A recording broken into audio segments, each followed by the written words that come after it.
ஆண்டவர் கொடுத்த இந்த நாளுக்காய் நான் ஆண்டவருக்கு நன்றி செலுத்துகிறேன். மெய்யாகவே எத்தனையோ தடைகளையும் பலவீனங்களையும் நீக்கி ஆண்டவராலே நம்ம இந்த ஆராதனை நடத்த ஆண்டவர் நமக்கு உதவி செய்திருக்கிறார். நம்ம வந்தோடனே எவ்வளோ மழை பெஞ்சது, நம்ம எவ்வளோ யோசித்தோம், அநேக காரியங்கள் நமக்கு தடையாக இருக்கிறது போல் நம்மளுடைய ஆவியில் உணர்ந்தோம். விசுவாசிக்கிறவனுக்கு எல்லாம் கூடும், எல்லாவற்றையும் தேவன் ஒரு சில வினாடிகளை நிறுத்தி நம்மளை சந்தோஷப்படுத்துகிற ஆண்டவர். இப்படி நாம் காண்கிற காரியங்கள் அல்ல, காணாத அந்த தேவனை நாம் ஆழமாய் நம்ப பழகணும். இதெல்லாம் வரும் போகும், மழையை பெய்தால் கூட பரவாயில்ல ஆண்டவரே, என்னுடைய ஆவியிலே நான் உற்சாகமாய் மெத்தாட வருகிறேன்னு சொல்லி இப்படி நம் ஆவியை புதுப்பித்து கொண்டு ஆண்டவர் நமக்கு மீண்டுமாய் ஒரு சந்தர்ப்பத்தை கொடுத்து இப்படியாய் சபை கூடி அந்த ஆண்டவரை தேட நம்ம அழைத்திருக்கிறார். அதனால் நம்ம யாரும் உற்சாகமாய் ஆண்டவரை தேடுதலில் தீவிரம் காட்டுவோம். ஆண்டவரே, இது உங்களுக்கு நீங்கள் எங்களை உம்மிடத்தில் சேர்க்க, உம்முடைய வார்த்தைகளை கேட்க எங்களுக்கு உண்டாக்கி கொடுத்த அந்த ஓய்வு நாள், இதை நான் மன மகிழ்ச்சியாய் கொண்டாட வந்திருக்கிறேன். ஆண்டவரே, என்னோட தொடர்ந்து பேசுங்க, என் ஆவியை உற்சாகப்படுத்துங்க, நான் திரும்பி பார்க்காதிருக்க உதவி செய்யுங்க. அவங்க வந்துட்டாங்களா, இவங்க வந்துட்டாங்களா, எந்த காரியமும் எனக்கு வேண்டாம் ஆண்டவரே. அனாவசியமான எதையும் யோசிக்கக்கூடாது, சிந்திக்கக்கூடாது ஆண்டவரே. உம்முடைய வார்த்தைகளை கேட்டு உண்மையிலேயே நான் தரித்திருக்க, நிலைத்திருக்க, உம்முடைய வார்த்தைகளை அளவில்லாமல் பரிசுத்த ஆவியானவரே எங்களோடு பேசிவிடும் அப்படின்னு சொல்லி நாம் இதயத்திலே ஆண்டவர் இதை தேடுவோம். ஆண்டவர் நமக்கு அவர் ஆவியை அனுப்பி நம்மை உற்சாகப்படுத்துவார். நான் கடந்த நாளில் ஒரு சில வார்த்தைகளை படித்து மிகவும் உற்சாகம் அடைஞ்சேன். ஒன்று பேதுருவின் புஸ்தகம், பேதுரு எழுதின நிருபம் 1ஆம் அதிகாரம், 1 பேதுரு 1ஆம் அதிகாரம்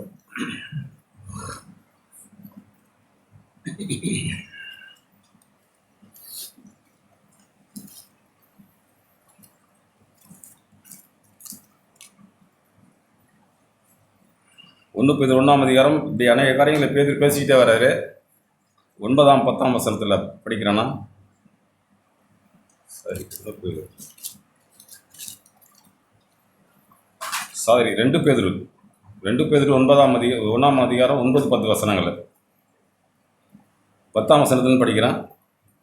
ஆகையால் சகோதரரே, உங்கள் அழைப்பையும் தெரிந்து கொள்ளுதலையும் உறுதியாக்கும்படி ஜாக்கிரதையாயிருங்கள். இவைகளை செய்தால் நீங்கள் ஒரு காலம் இடறி விழுவதில்லை. இவ்விதமாய் நம்முடைய கர்த்தரும் இரட்சகருமாகிய இயேசு கிறிஸ்துவினுடைய நித்திய ராஜ்யத்துக்கு உட்படும் பிரவேசம் உங்களுக்கு பரிபூரணமாய் அளிக்கப்படும். இது நிமித்தம் இவைகளை நீங்கள் அறிந்தும், நீங்கள் இப்பொழுது அறிந்திருக்கிற சத்தியத்திலே உறுதிப்படுத்தப்பட்டிருந்தும் உங்களுக்கு இவைகளை எப்பொழுதும் நினைப்பூட்ட நான் அசதியாகிறேன். அருமையாய் ஒரு வார்த்தையை சொல்றாரு. நாம் ஆண்டவரால் தெரிந்து கொள்ளப்பட்ட ஜனங்கள், நாம் நித்திய ராஜ்யத்துக்கு உட்படும் பிரவேசம் நமக்கு பரிபூர்ணமாய் அளிக்கப்பட்டிருக்கிறது. அதனால நான் இதை உங்களுக்கு எப்பொழுதும் நினைப்பூட்ட நான் அசதியாகிறேன். ஆண்டவர் இயேசுவோடு கூடவே இருந்து பழகி ருசித்த பேதுரு சொல்றாரு, நான் சொல்லல, பேதுரு சொல்றாரு. இப்படி உங்களுக்கு நித்திய ராஜ்யத்துக்கு அழைத்த ஆண்டவரை நான் நினைப்பூட்ட விரும்புகிறேன். எப்போ சொல்றாரு பாருங்க அந்த வசனத்தை. நம்முடைய கர்த்தராகிய இயேசு கிறிஸ்து எனக்கு அறிவித்தபடி நான் என் கூடாரத்தை விட்டு போவது சீக்கிரமாக நேரிடும் என்று அறிந்து, அதாவது தன்னுடைய உயிர் பிரிந்து போக போது, நான் என்னுடைய இந்த கூடாரத்தை விட்டு நான் நித்தியத்துக்கு போக போகிறேன், சாக போகிற தருவாயில் அவர் சொல்கிற வார்த்தைகள், வயதான காலத்திலே இந்த கூடாரத்திலே நான் இருக்கும் மனவும் உங்களுக்கு நினைப்பூட்டி எழுப்பி விடுவது எனக்கு நியாயம் என்று எண்ணுகிறேன். இப்படி சொல்லிக்கிட்டே இருக்கும்பொழுது, நான் சென்ற பின்பு இவைகளை நீங்கள் எப்பொழுதும் நினைத்துக்கொள்ள ஏது உண்டாக இருக்கும்படி பிரயத்தனம் பண்ணுவேன். 3 விஷயத்தை அவர் திரும்ப திரும்ப சொல்கிறாரு. 12ஆம் வசனம், இவைகளை எப்பொழுதும் நினைப்பூட்ட நான் அசதியாகிறேன். 14ஆம் வசனம், இந்த கூடாரத்தில் நான் இருக்கும் அளவும் உங்களை நினைப்பூட்டி எழுப்பி விடுவது எனக்கு நியாயம் என்று எண்ணுகிறேன். 15ஆம் வசனம், இவைகளை நீங்கள் எப்பொழுதும் நினைத்துக்கொள்ள ஏது உண்டா இருக்கும்படி பிரயத்தனம் பண்ணுவேன். ஒன்று, அவர் அருமையாக நமக்கு பிரயத்தனம் பண்ணுகிறார், நினைப்பு விட்டுகிறார். என்னத்தை நினைப்பு விட்டுகிறார் சொல்லி நம்ம கேட்டு பார்க்கணும். ஆண்டவரே, பேதுருவே, நீங்கள் என்னத்தை எங்களுக்கு நினைப்பு விட்டுறீங்க? ஒரு கூட்ட ஜனத்தை ஆண்டவர் ஆதியிலேருந்து அழைச்சிட்டு வந்தாருங்க. ஒரு கூட்ட ஜனத்தை ஆதியிலேருந்து அழைச்சிட்டு வந்தார். இந்த ஜனங்கள் தேவன் அவருக்கென்று பிரித்தெடுக்கப்பட்ட ஜனங்கள் நாம் ஒவ்வொருவரும். என்னாகும் புஸ்தகம் 21ஆம் அதிகாரம், என்னாகும் 21ஆம் அதிகாரம் பக்கம் 96, 97, 22ஆம் அதிகாரம் வாங்க. இது என்னாகும், சாரி,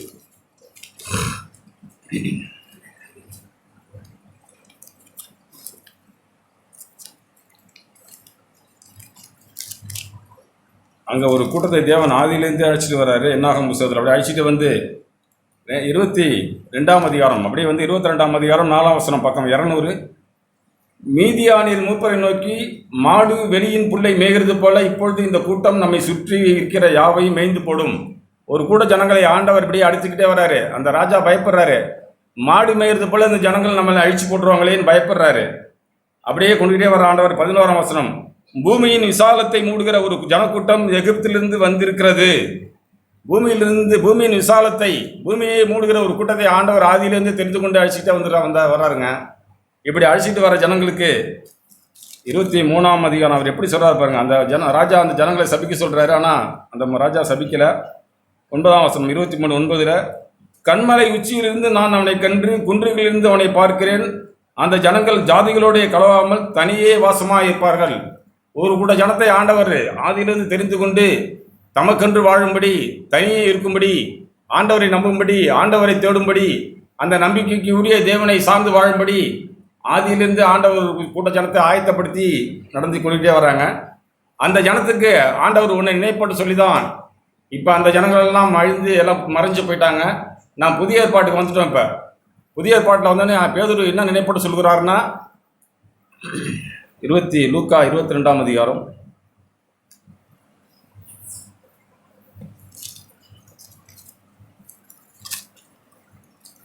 இப்போ இந்த நாள் நாம் திருவிருந்து அப்பம் விட்டு நாம் சுகமடைய போகிறோம். நான் காலையில் யோசனை, திருவிருந்துங்கிற வார்த்தை பைபிள்லே இல்லை. நல்ல வார்த்தை திருவிருந்து, மரியாதைக்குரிய விருந்து.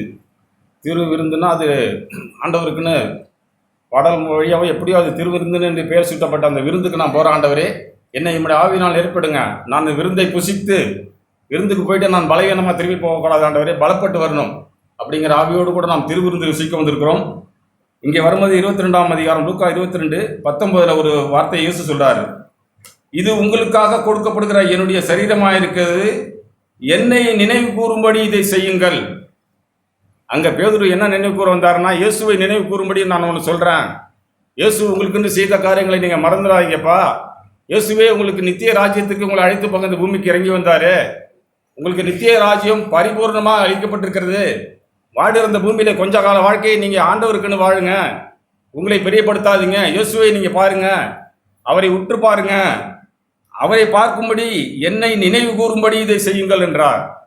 அப்போ நம்ம ஒன்று செய்கிறோம்னா, ஆண்டவரே நான் உங்களை நினைவு கூறுகிற ஆண்டவரே, நான் கடந்த நாட்களில் உங்களை நினைக்காத மனுஷனாக இருந்த ஆண்டவரே, எனக்கு இந்த உலக தேவைகள் தான் பெருசாக தெரியுது, நான் உண்மை நம்பி வாழ எனக்கு விலங்கல் ஆண்டவரே, வாழுங்கிற விருப்பம் இருக்கு. ஆனால் என்னோட அறியாமை, அதிகமாக சம்பாதிச்சா நல்லா வாழலாம்னு நினைக்கிறேன், அப்படி சுகமாக இருந்தால் நல்லா வாழலாம்னு நினைக்கிறேன்.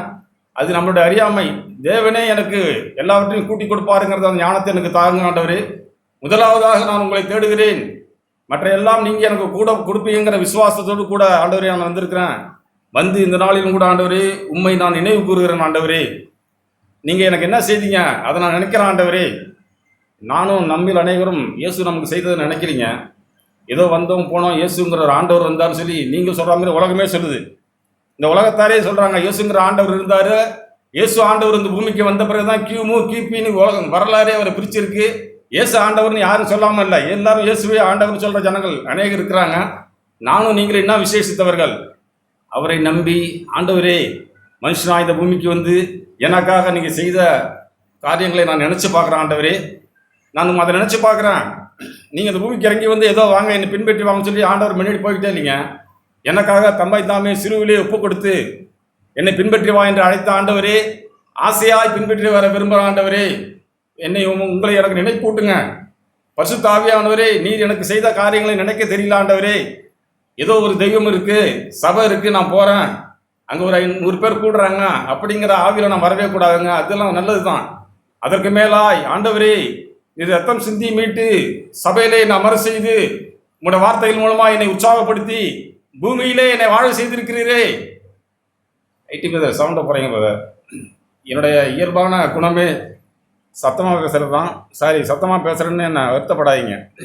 மைக் இல்லாமலேயே நான் சத்தமாக பேசக்கூடிய குரல் வளம் எனக்கு இருக்குது. அதனால் நான் மைக்கில் பேசும்போது இன்னும் சத்தமாக இருக்குது. நான் யாரையும் காயப்படுத்தணுமோ குற்றப்படுத்தணுமோ விரல் நீட்டணுங்கிற காயத்தில் நான் சிந்திக்கவே இல்லை. என் ஆழ மனசில் தான் நான் சொல்கிறேன், நம்புங்க. ஆண்டவர் எனக்கு சாட்சி. அதனால் நான் சத்தமாக பேசணும்னு சொல்லி வருத்தப்படாதீங்க. என் ஆண்டவர் என்னை காண்கிற தேவன். அதனால் நம்முடைய இருதயம் எப்பொழுதும் ஆண்டவரே சார்ந்திருக்கணும். ஆண்டவரே, நீங்கள் என்னோட வாழ்க்கையில் செய்ததை நான் நினைவு கூற வந்திருக்கிறேன். ஆண்டவரே, என்ன நினைவு கூற வந்திருக்கீங்க சொல்லுன்னு சொல்லி ஆண்டவரை நான் கடந்த நாள் கேட்கும்போது, ஆண்டவரே, உங்களுடைய சரீரங்களை எனக்காக பிக்க ஒப்பு கொடுத்தீங்களே, நான் அப்பத்தை பிட்டு சாப்பிட்டுட்டு ரசத்தை குடிச்சிட்டு போயிடுறேன். ஆண்டவரே, என்ன முகாந்திரம்னு எனக்கு தெரியல. ஆண்டவரே, உங்களுடைய அப்பத்திற்கும் உங்களுடைய ரசத்திற்கும் உரிய விளக்கத்தை எனக்கு சொல்லுங்க. நான் இயேசுவிலேயே சார்ந்திருக்கணும், இயேசு என்னோடு கூட இருக்கணும், இயேசுவுக்கு கொண்டு நான் வாழணும்னா ஆண்டவரே உண்மை எனக்கு வெளிப்படுத்துங்க அப்படின்னு சொல்லி நான் கடந்த நாளில் ஆண்டவரை தேடும்பொழுது ஆண்டவர் எனக்கு சில காரியங்களை காட்டி உற்சாகப்படுத்தினார். யோவான் எழுதின சுவிசேஷம் 1ஆம் அதிகாரம். யோவான் 1ஆம் அதிகாரம். அங்கே யோவான் என்ற பெயர் கொண்ட ஒரு மனுஷனை ஆண்டவர் அழைக்கிறார். நமக்கு எல்லா காரியங்களும் தெரியும். 1:6 அவன் பேர் யோவான். யோவான் ஆண்டவருக்கு முன்னடையாளமாய் முன்னாடி காரியங்களை செய்கிறாரு. அவருடைய நாமத்தின் மேல் விசுவாசம் உள்ளவர்களாய் அவரை ஏற்றுக்கொண்டவர்கள் இத்தனை பேர்களோ அத்தனை பேர்களும் தேவனுடைய பிள்ளைகளாக கொண்டு அவர்களுக்கு அதிகாரம் கொடுத்தார். நீங்களும் நானும் தேவனுடைய பிள்ளைகள்ங்கிற அதிகாரத்தை ஆண்டவராக இயேசு தம்முடைய ஆவியினாலே நமக்கு கொடுத்துட்டாருங்க. நீங்களும் நானும் ஆண்டவரை பயப்படாமல் பின் சொல்லணும். ஆண்டவரே, சாத்தான் கொண்டு வருகிற சின்ன சின்ன விஷயங்களை நான் அலசடிப்படக்கூடாது. ஆண்டவரே, நான் உங்களுடைய பிள்ளை. ஆண்டவரே, கடந்த நாட்களில் என்னுடைய தவறு அறியாமை நான் இப்படி இருந்த ஆண்டவரே, தகப்பனே இடத்துல வர விரும்புகிறேன், என்னை சேர்த்துக்கொள்ளும் அப்படின்னு சொல்லி நாம் திருமணம்னா அந்த பிள்ளைகளுக்கு ஆண்டவர் சொல்கிற வார்த்தைகள்லாம் பாருங்கள். தொடர்ந்து இப்படி அவர் பேசி காரியங்களை சொல்லிக்கிட்டே வர்றாரு.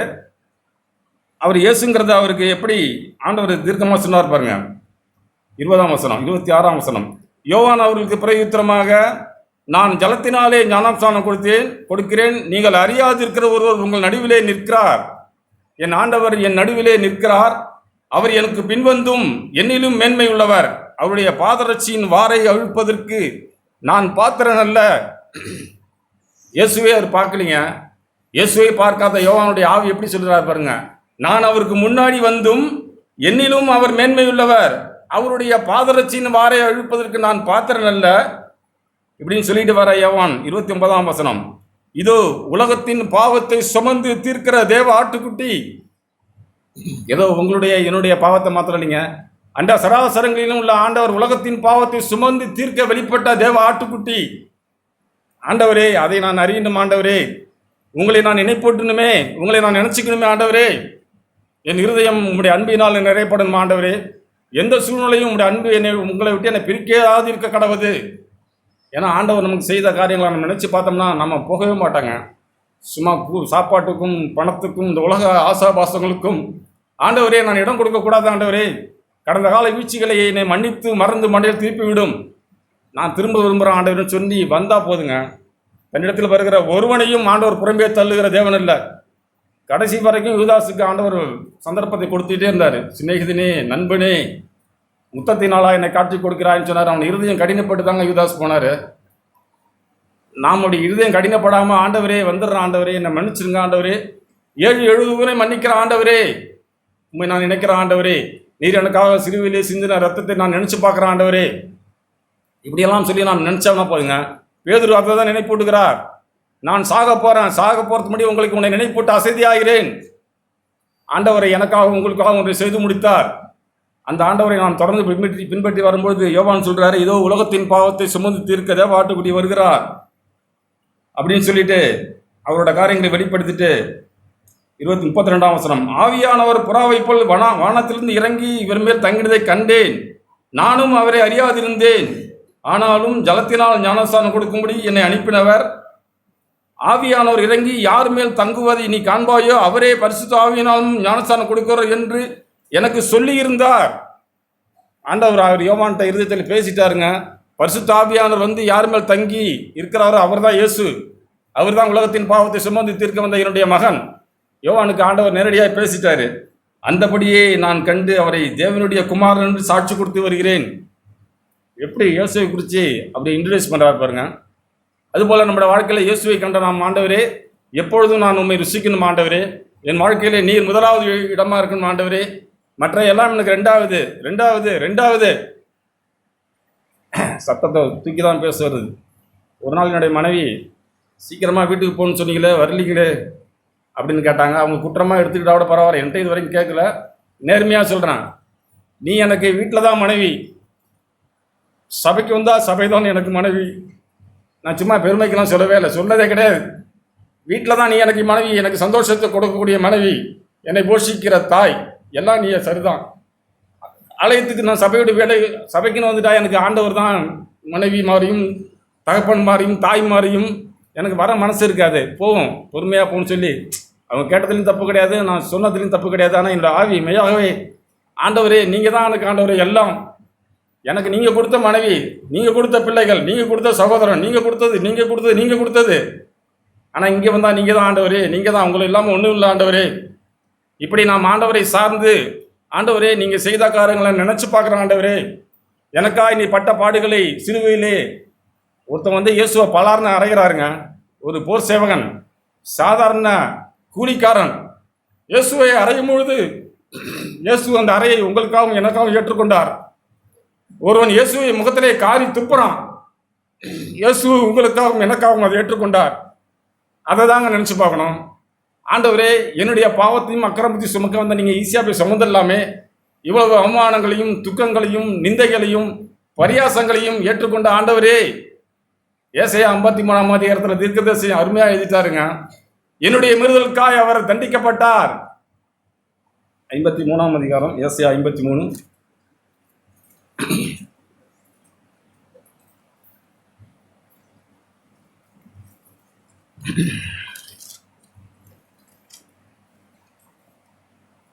அவர் அசட்டை பண்ணப்பட்டவரும் 53 மனுஷரால் புறக்கணிக்கப்பட்டவரும் துக்கம் நிறைந்தவரும் பாடு அனுபவத்திற்குமாயிருந்தார்.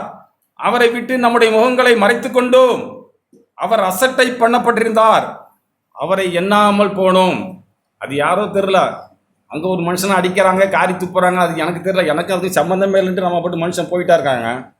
ஆதி மனுஷர்கள் அப்படி போயிட்டே இருந்தாங்க. இயேசுவை குறித்து சிந்திக்கவே இல்லை. உலகத்தின் பாவத்தை சுமந்து தீர்க்க வந்த தேவ ஆட்டுக்குட்டி தானே இவர் ஒரு பாவமே செய்யலையே, இவரை ஏன் சிலுவையில் அரைஞ்சி வச்சிருக்கான்னு ஒரு மனுஷனுக்கு யோசனை கூட வரல.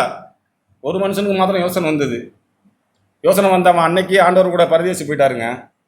யோசனை வராத ஜனங்கள்லாம் கடைசி வரைக்கும் அவிசுவாசப்பட்டு பூமியிலே மாண்டு போனார்கள்.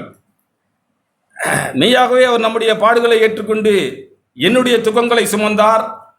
எனக்காக அவர் தேவனால் அடிபட்டு வாதிக்கப்பட்டு சிறுமைப்பட்டவர் என்று நாம் என்னனுமே நினைக்கணுமே. ஆண்டவரே எனக்காக நீங்கள் அந்த பூமியிலே ஒன்று செய்துட்டீங்க ஆண்டவரே.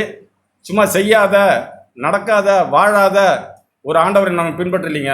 என்னை போல உங்களை போல மனுஷனாய் பூமிக்கு என்னை பின்பற்றி வா என்று தைரியப்படுத்துகிற என் ஆண்டவராக இயேசு போலவே பூமியிலே வேறே தெய்வம் இல்லைங்க. நாம் இருதயத்தில் இப்படி அறைவு விடணும். ஆண்டவரே ஒரு சின்ன வாழ்க்கை, சும்மா கெட்டது போல ரோட்டில் போனால் ஆக்சிடென்ட் ஆகி செத்து போனாலும் போயிடும், பரவாயில்ல ஆண்டவரே. ஒரு நாள் வாழ்க்கை அது இன்பமாக இயேசு கொண்டு வாழ்ந்துடுறேன். உலகத்தில் நான் 1000 நாளை வாழ்வதை பார்க்கலும் உங்களுடைய ஆலயத்திலே ஒரு நாள் என்னோட வாழ்க்கை மேலானதாக இருக்கணும் ஆண்டவரே. ஸ்தோத்திரம். எப்படி நான் நேற்று பேசியிருந்தேன், காயினுடைய பலிகளை விட ஆபேலின் பலிகளை தேவன் ஏன் அங்கீகரிச்சார்னா, மேன்மையான ஒன்றை ஆபேல் கொடுத்தாருங்க. தன்னுடைய உயிரையே கொடுத்தார். தன்னுடைய தோல் மேலே கையை போட்டுக்கொண்ட அண்ணனுக்கு பேசிக்கிட்டே போனார். கபடமில்லாத மனசோடு கூட அங்கே போனால் அவன் கொலை செஞ்சு போட்டுறான். ஆபேல் வருத்தமே படலைங்க. ஆண்டவருக்காக ஒரு நாள் வாழ்ந்து பலி செலுத்திட்டானே, என் ஆண்டவர் என்னை ஏற்றுக்கொண்டாரே, ஸ்தோத்திரம் அப்படின்ட்டு ஆபேல் போயே சேர்ந்துட்டாரு. அதுபோல் நம்மளோட வாழ்க்கையிலே கிடைக்கிற சந்தர்ப்பத்தை பயன்படுத்தி, ஆண்டவரே உங்களை நினைக்கிறேன், உங்களையே நினைக்கிறேன், எனக்கு வேறே நினைப்பு உண்டாகாதிருக்க உதவி செய்யுங்க. இப்படிலாம் நாம் இந்த ஏசாயா 53ஆம் அதிகாரத்தை ஏசாயா தீர்க்கதரிசி இயேசுவை பார்க்கிறபடியே தேவனால ஏவப்பட்டு அவருடைய வார்த்தையின்படி அதை எழுதி வச்சிருக்கிறாரு. 5ஆம் வசனம், நம்முடைய மீறுதல்கள் நிமித்தம் அவர் காயப்பட்டு, எத்தனை காயங்கள் நமக்கு எல்லாருக்கும் தெரியும். ஆண்டவர் எங்கெங்க காயப்பட்டாருங்கிறதெல்லாம். நம்முடைய அக்கிரமங்கள் நிமித்தம் அவர் நொறுக்கப்பட்டார். நமக்கு சமாதானத்தை உண்டு பண்ணும் ஆக்கினை அவர் மேல் வந்தது. அவருடைய தழும்புகளால் நான் குணமாகிறேன். இப்படிதான் ஆண்டவரே, உங்களுடைய தழும்புகளால் நான் குணப்படுறேன் ஆண்டவரே, எனக்கு நீங்கள் உதவி செய்யுங்க, உண்மை இல்லாமல் எனக்கு வேறு விருப்பம் உண்டாகாது இருக்குது. இப்படியெல்லாம் நம்ம ஆண்டவரை ருசிக்கணுங்க, தேடணும். ஆண்டவர் நமக்கு ஒன்று நினைப்பூட்டுக்கிறான்னு எதை வந்தேன், அப்பம் விட்டு சாப்பிட்டேன், எனக்கு நான் சபையில் இருக்கிறதுனால எனக்கும் ஒரு 200 பேர் இருக்கிறாங்க, போதும்பா, வாழ்வுக்கு சாவுக்கு தூக்கிறதுக்கு குழி வெட்டுறதுக்கு எல்லாத்துக்கும் நம்மள்ட்ட ஆள் இருக்காங்க, போதும். அப்படி இல்லவே இல்லை. ஆண்டவரே யார் இருந்தாலும் இல்லாவிட்டால் நீங்கள் எனக்கு இருக்கீங்க ஆண்டவரே, நீங்கள் போதும், நீங்கள் போதும் சொல்லி நம்ம இருதயத்தில் ஆழமாக இயேசுவை நம்பி சார்ந்து ஆண்டவரை நாம் அப்படி தொட்டு ருசித்து பழகணுன்னா போதுங்க. பேதுரு சொல்கிற வார்த்தைகள் நமக்கு அப்படியே நினைப்பூட்டுதலாக இருக்கும். ஆண்டவரே என்னை குறித்து என்னை அழைச்சிருங்களே, என்னுடைய அழைப்பையும் தெரிந்து கொள்வதிலையும் உறுதியாக்கும்படி நீ பேதுரு மூலமாக எனக்கு பேசி என்னை உற்சாகப்படுத்துனீங்களா ஆண்டவரே. எனக்காக நீ செய்த சிலுவிலே சிந்தின ரத்தத்தை நான் நினச்சி பார்க்குறேன். இதையே நான் தொடர்ந்து செய்ய எனக்கு உதவி செய்யுங்க ஆண்டவர்னு சொல்லி நம்ம இருதயம் இப்படி திருப்பப்படும் பொழுது நம்ம அவ்வளோ சீக்கிரம் ஆண்டவரை மறக்க மாட்டோம். எத்தனையோ காட்சிகள் நமக்கு வந்து போகுது. சிலுவையை சிந்திக்காத மனுஷன் தேவனுக்குன்னு வாழவே முடியாதுங்க. ஏதோ வெறும் சிலுவை மாத்திரமல்ல, சிலுவையிலே அறையப்பட்ட இயேசுவை சிந்திக்காத நீனும் நாங்களும் ஆண்டவருக்காக வாழவே முடியாது. ஆண்டவரே, நீ சிலுவையிலே எனக்கு செய்த காரியங்களை நினைப்பூட்டி அதையே சிந்திக்க உதவி செய்யுங்க. என்னை நினைப்பூட்டுங்க ஆண்டவரே. பரிசுத்த ஆவியானவரே, எனக்காக நீ செய்த காரியங்களை நான் ஒரு காலம் மறக்கக்கூடாது ஆண்டவரே. என் ஆத்துமாவை கர்த்தரை ஸ்தோத்திரி, என் முழு உள்ளமே கர்த்தரை ஸ்தோத்திரி, அவர் செய்த சகல உபகாரங்களை மறவாதே. தாவீது பாடிட்டு போயிட்டாரு. ஆண்டவரே, நான் பாடணுமே, என் பிராணனை அழிவுக்கு நீக்கி விலக்கி விட்டு அவரை நான் ஸ்தோத்தரிக்கணுமே, துதிக்கணுமே. ஆண்டவரே, அந்த அண்டா சராசரி உண்டாக்கின ஆண்டவரை நான் நினைக்கிறேன் ஆண்டவரே. இயேசு அதை தாங்க சொல்றாரு, என்னை நினைவு கூறும்படி இதை செய்யுங்கள். இயேசு மனத்தாழ்மையாக சொன்னார், நான் ஆக போகிறேன், என் சரீரத்தை பிச்சுக்கு போட்டுறாங்க, அதெல்லாம் ஒன்றும் எனக்காகவும் உங்களுக்காகவும் ஆண்டவராக இயேசு பூமிக்கு இறங்கி வந்த பிறகு இதெல்லாம் யோசிக்கவே இல்லைங்க. ஆனால் இதை நினைங்க, இதை நினைவு கூறுங்கள். இப்படி சொல்லிட்டு அந்த வசனம் ஃபுல்லாகவே நீங்கள் படித்து பார்த்தீங்கன்னா உங்களுக்கு அருமையாக தெரியும். இப்படி 12ஆம் வசனம், அவர் தம்முடைய ஆத்துமாவை மரணத்தில் ஊற்றி அக்கிரமக்காரில் ஒருவராக எண்ணப்பட்டு அநேகருடைய பாவத்தை தாமே சுமந்து அக்கிரமக்காரர்கள் வேண்டிக் கொண்டது நிமித்தம் அநேகரை அவருக்கு பங்காக ஆண்டவர் பிதா கொடுத்தாருங்க. உங்களையும் என்னையும் பிதாவுக்கு ஆண்டவர் பங்காய் கொடுக்க தேவன் இயேசு கிறிஸ்து சிலுவிலே செய்த அந்த மகா பெரிய காரியம் தாங்க நம்மை ஆண்டவரோடு சேர்த்தது. அதை நம்ம மறக்கக்கூடாது, ஒரு காலம் மறக்கக்கூடாது. ஆண்டவரே, அந்த காரியத்தை நினைப்பூட்டி நான் வாழ எனக்கு உதவி செய்யுங்க, என் இருதயத்திலே உண்மை நினைக்க உதவி செய்யுங்க, உண்மை பாட உதவி செய்யுங்க சொல்லி நாம் சதா நம் ஆண்டவரை நம் இருதயத்தில் சுமந்து வாழும்போது நம்முடைய வாழ்க்கையில் சோர்வே ஏற்படாது.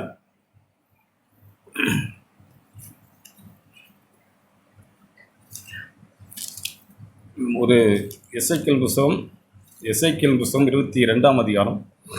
கடந்த நாள் நான் படித்து அந்த வார்த்தைகளை என்னை உற்சாகப்படுத்தினது. எசேக்கியேல் 22ஆம் அதிகாரம்.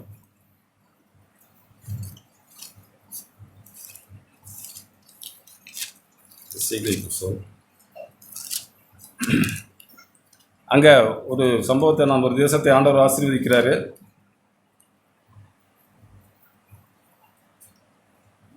எசேக்கியேல் புஸ்தகம் 20ஆம் அதிகாரம். அந்த சம்பவத்தை நீங்கள் வீட்டில் போய் படித்து பாருங்கள். அருமையான ஒரு சம்பவம், ஒரு காரியங்கள். அதில் 19, 20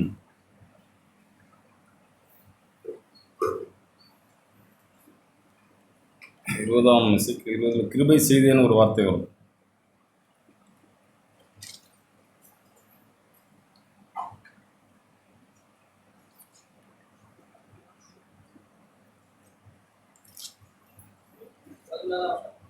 பதினாறாம் 20ஆம் அதிகாரம்.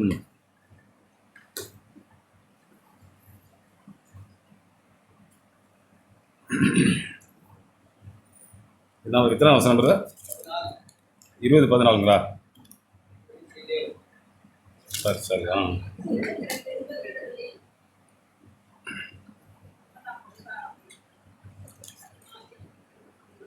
20ஆம் அதிகாரம் சார். 20ஆம் அதிகாரம் 14ஆம் வசனம். அந்த பைபிள் எழுதி வச்சுருந்தது. 14ஆம் வசனம், பக்கம் 982. நான் இவர்களை புறப்பட பண்ணினதை கண்ட புறஜாதிகளுடைய கண்களுக்கு முன்பாக என் நாமம் பரிசுத்த குலைச்சலாகாதபடிக்கு என் நாமத்தின் நிமித்தம் கிருபை செய்தேன். சில காரியங்களை இஸ்ரவேல் ஜனங்களுக்கு ஆண்டவர் செய்தார். அவருடைய நாமத்தை ஜனங்கள் குலைச்சி போடக்கூடாதுன்னு சொல்லி ஆண்டவர் அவர்களுக்கு கிருபை செய்து உதவியாக செய்துட்டே வர்றாரு.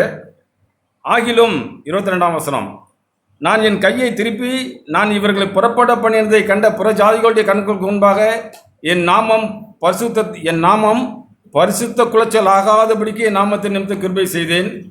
இப்படி சொல்லிட்டு அவர் ஆண்டவர் ஒரு இடத்துல வந்து, இந்த ஜனங்கள் என்னுடைய நாமத்தை அசிங்கப்படுத்திட்டாங்கன்னு சொல்லுவார். இப்படி இந்த ஜனங்கள் என்னுடைய நாமத்தை பரிசுத்த குலைச்சலாக்கிட்டாங்க அப்படின்னு சொல்லி ஆண்டவர் அவங்க மேல் கோபமாக இருந்து அவங்களை திருத்தி நடத்தி இப்படி தேவன் கடைசி வரைக்கும் கொண்டு வந்து காரியங்கள் செய்கிற ஆண்டவரை வந்து அந்த ஜனங்களை நம்பலிங்க, அறியலிங்க.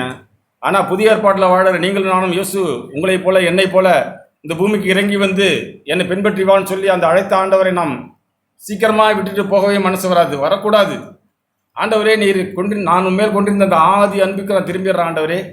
என்னிலே நீர் முன்னும் பின்னே என் ஆண்டவர் அறியல. என்னுடைய விலாசம் மரியாதை இருந்தபொழுது என்னை தேடி வந்து ரட்சித்து என்னுடைய பாவங்களரை என்னை கழுவி என்னை சபையில் அமர செய்தீரே. நான் என்னத்தை கொண்டு உங்களுக்கு நன்றி செலுத்துவேன். சங்கீத புஸ்தகம் 66 தாவீது பாடுவார் பாருங்க, அருமையான பாட்டு. சங்கீதம் 66.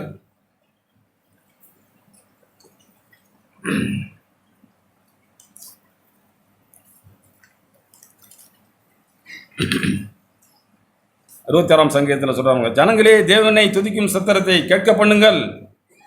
10ஆம் வசனம், தேவனே எங்களை சோதித்தீர், வெள்ளியை புடம் எடுக்கிறது போல எங்களை புடமிட்டீர்.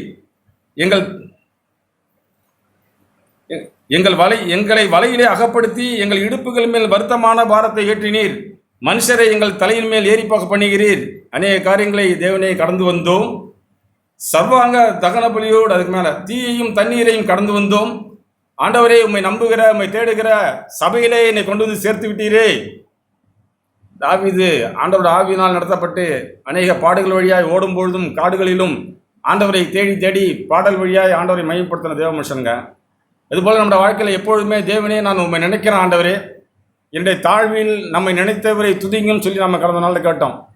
தாழ்வில், இயலாமையில், அறியாமையில் நம்ம இப்போ கேட்டோம். 1 கொரிந்தியர் 1ஆம் அதிகாரம், 1 கொரிந்தியர் புத்தகம் 1ஆம் அதிகாரம்.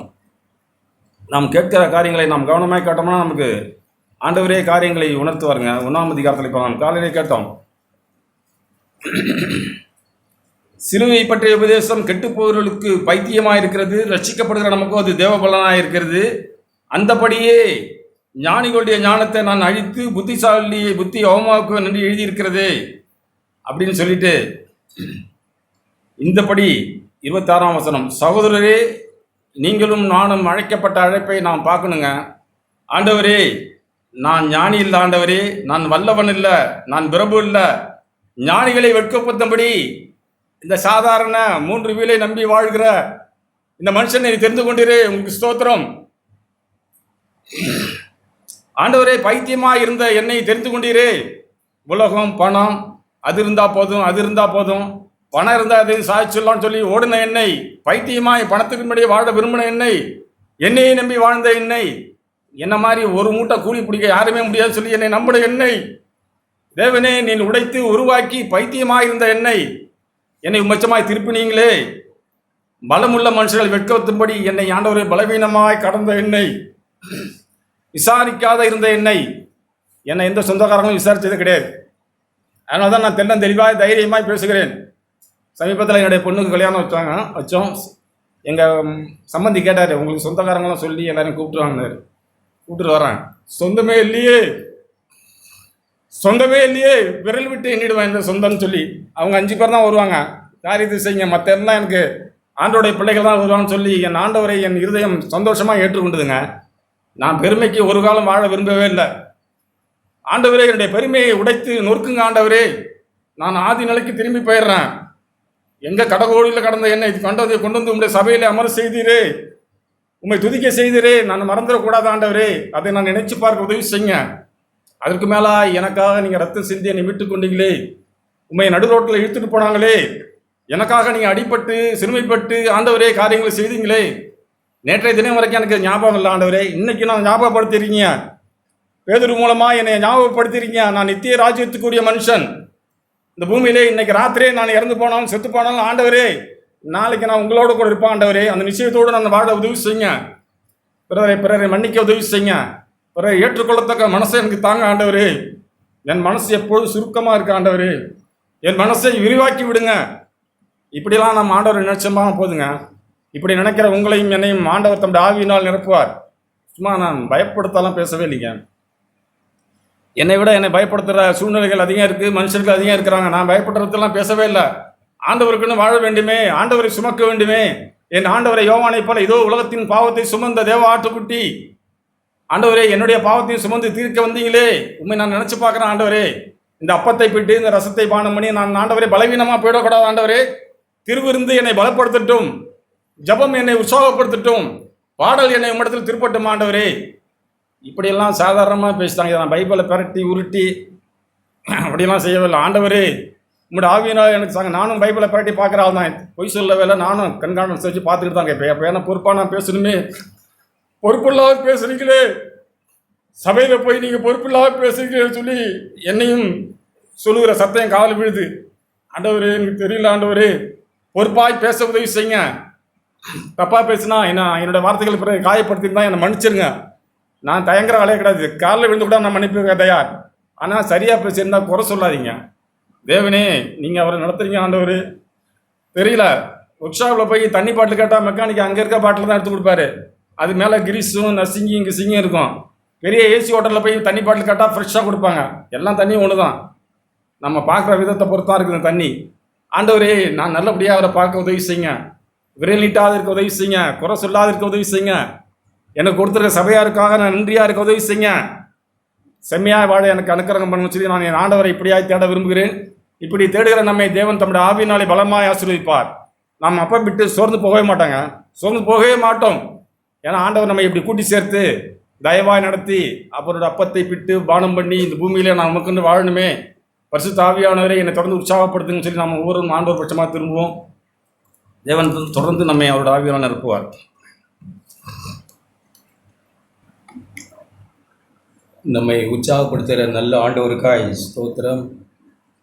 அவர் தம்முடைய ஜனத்தை எப்போதும் ஞாபகப்படுத்தி நாம் யார், எங்கே இருந்தோம், இப்போ நாம் யார், இனி எப்படி இருக்க போகிறோம், இதெல்லாம் தேவனுடைய ஜனங்களுக்கு ஆண்டவர் ஞாபகப்படுத்த தான் விரும்புகிறார். அநேக நேரங்களில் இவைகள்லாம் மறந்து போகிற கண் சொருகி போன குருடர்களாய் நம்ம இருக்கிறோம். அப்படிதான் வேதம் நான் வாசித்த பேதுரு 2 பேதுரு 2ஆம் அதிகாரம் 2 பேதுரு முதலாம் நிருபத்தில் 1ஆம் அதிகாரம் அவர் நம்மை ஞாபகப்படுத்துகிற விதத்தை நாம் சரியாக விளங்கி கொண்டோமானால், அவர் எப்படி ஞாபகப்படுத்துகிறார், அவர் கூடாரத்தை விட்டு அல்லது மரண அந்திய காலம் அவருக்கு வந்து விட்டது நேரிடும் என்று அறிந்து இந்த கூடாரத்தில் 14 வசனம், இந்த கூடாரத்தில் நான் இருக்கும் அளவும் உங்களை நினைப்பூட்டி எழுப்பி விடுவது நிச்சயம் என்று எண்ணுகிறேன். சபையினுடைய வேலையும் அதுதான். என்ன சொல்லுகிறார் அவர்? முதல் 2-3 வசனங்களை நீங்கள் வாசிப்பீங்களானால், தம்முடைய மகிமையினாலும் காருண்யத்தினாலும் நம்மை அழைத்தவரை அறிந்திருக்கிறோமே, அந்த தேவனை அறிந்திருக்கிற அந்த அறிவினாலே ஜீவனுக்கும் தேவ பக்திக்கும் வேண்டிய எல்லாவற்றையும் அவருடைய திவ்ய வல்லமை நமக்கு தந்திருக்கிறது. இச்சையினால் உலகத்தில் உண்டான கேட்டுக்கு நம்மை தப்ப வைத்திருக்கிறது. இப்படி இருக்க நாம் அதிக ஜாக்கிரதை உள்ள மக்களாய் ஒரு சில காரியங்களை அவர் பேசுகிறார். இவைகளை கூட்டி வழங்குங்கள். அதிக ஜாக்கிரதை உள்ளவர்களாய் விசுவாசம் இருந்தால் போதாது, விசுவாசத்தோட தைரியம், தைரியத்தோட ஞானம், ஞானத்தோட இச்சை அடக்கம், இச்சை அடக்கத்தோட பொறுமை, பொறுமையோட தேவபக்தி, தேவபக்தியோட சகோதர சிநேகம், சகோதர சிநேகத்தோட அன்பு. இப்படி நாம் கூட்டி பெருகி வரணும். அதுக்கு தான் நம்ம அழைக்கப்பட்டோம். அதை நமக்கு ஞாபகப்படுத்துகிறார். இவைகள் இல்லாதவன் எவனோ, இதெல்லாம் நம்முடைய வாழ்க்கையில் நடக்கணும்னு நம்மை ஞாபகப்படுத்துகிறார். இதெல்லாம் நம்முடைய வாழ்க்கையில் அக்கறை இல்லை, உன்னோட ஒன்று சேர்த்து நான் பெருகணும், நான் பெருகணும்னு நான் விரும்பலனா, இவைகள் இல்லாதவன் எவனோ அவன் முன்னே எப்படி இருந்தானோ அவனை தன்னுடைய பாவங்களற கழுவி சுத்திகரித்த தேவனை மறந்து போன கண் சொருகி போன குருடன் அவன். நீங்கள் அப்படி இருக்கக்கூடாது. அப்படி அவர் சொல்லிட்டு, ஆண்டவருடைய ராஜ்யத்துக்கு உட்படும் பிரவேசம் நமக்கு பரிபூரணமாய் அளிக்கப்பட இருக்கிறது. பரிபூரணமாய் அளிக்கப்பட போகும். கூட்டி குறைச்சல்ல, கிறிஸ்து இருந்த இடத்துல நாம் இருக்க போகிறோம். அவர் பரிபூர்ணமாய் பிதாவின் சமூகத்தில் எப்படி பிரவேசித்தாரோ அப்படி நம்ம பரிபூர்ணமாய் நாம் அங்கே பிரவேசம் நமக்கு அளிக்கப்படும். இதன் நிமித்தம் இவைகளை நீங்கள் அறிந்தும் 12 வசனம், நீங்கள் இப்பொழுது அறிந்திருக்கிற சத்தியத்தில் உறுதிப்பட்டு இருந்தோம். உங்களுக்கு இவைகளை எப்பொழுதும் நினைப்பூட்ட நான் அசதியாகிறேன். சபையும் அப்படி இருக்காது, இருக்கக்கூடாது. சபைக்கு வருகிற நாமும் அதே சிந்தையோடு நாம் எப்போதும் தேவனுடைய வார்த்தைகளை கேட்டு குறைச்சலை ஆண்டவரிடத்தில் கேட்டு பெற்றுக்கொண்டு நிறைவாக்கி நாம் வளரணும்னு தான் தேவன் விரும்புகிறார். இதுதான் நம்முடைய அழைப்பு. நம்முடைய அழைப்பையும் தெரிந்து கொள்வதில் நம்ம அப்படித்தான் உறுதியாக்கி கொள்ளணும். இல்லை என்றால் நாம் கண் சொருகி போன குருடராய் போய்விடுவோம். வெறுமனே சபை கூடின ஒரு வனாந்தரத்தில் சபை கூடின இஸ்ரவேல் ஜனம் போல நம்ம ஆகிப்போம். இல்லை, நம்ம அப்படி அல்ல. நாம் அப்பம் பக்கம் வந்திருக்கிறோம், நம்ம கேட்டோம், நம்ம அப்பம் பக்கம் வந்திருக்கிற நாம் ஆண்டவரை கொஞ்ச நேரம் தியானிப்போம். நாம் அப்பம் பக்கம் போகிறோம், நம்முடைய ஆண்டவரை கொஞ்ச நேரம் நாம் தியானிக்கிறது நல்லது. தியானித்து அப்பம் பக்கிறது தான் நல்லது. நான் கடந்த நாட்கள் இப்படியெல்லாம் அப்படி நான் விதத்தில் தர்றதை நான் யோசிக்கிறேன். ஆண்டவர் குறித்த காலத்தில் அக்கிரமக்காரருக்காக மரித்தார்னு இது ரோமருக்கு எழுதின நிருபம் 5ஆம் அதிகாரம் 6ஆம் வசனம். நாம் பலனற்றவர்களாய் இருக்கும்போது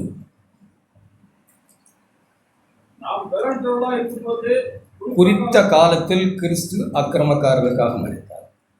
ஒரு சரியான டைமில் வந்து தான் ஆண்டவர் மரித்தார். சரியான நேரத்தில் தான் வந்து பிறந்தார். கலாத்தியரில் அப்படி எழுதியிருக்கு.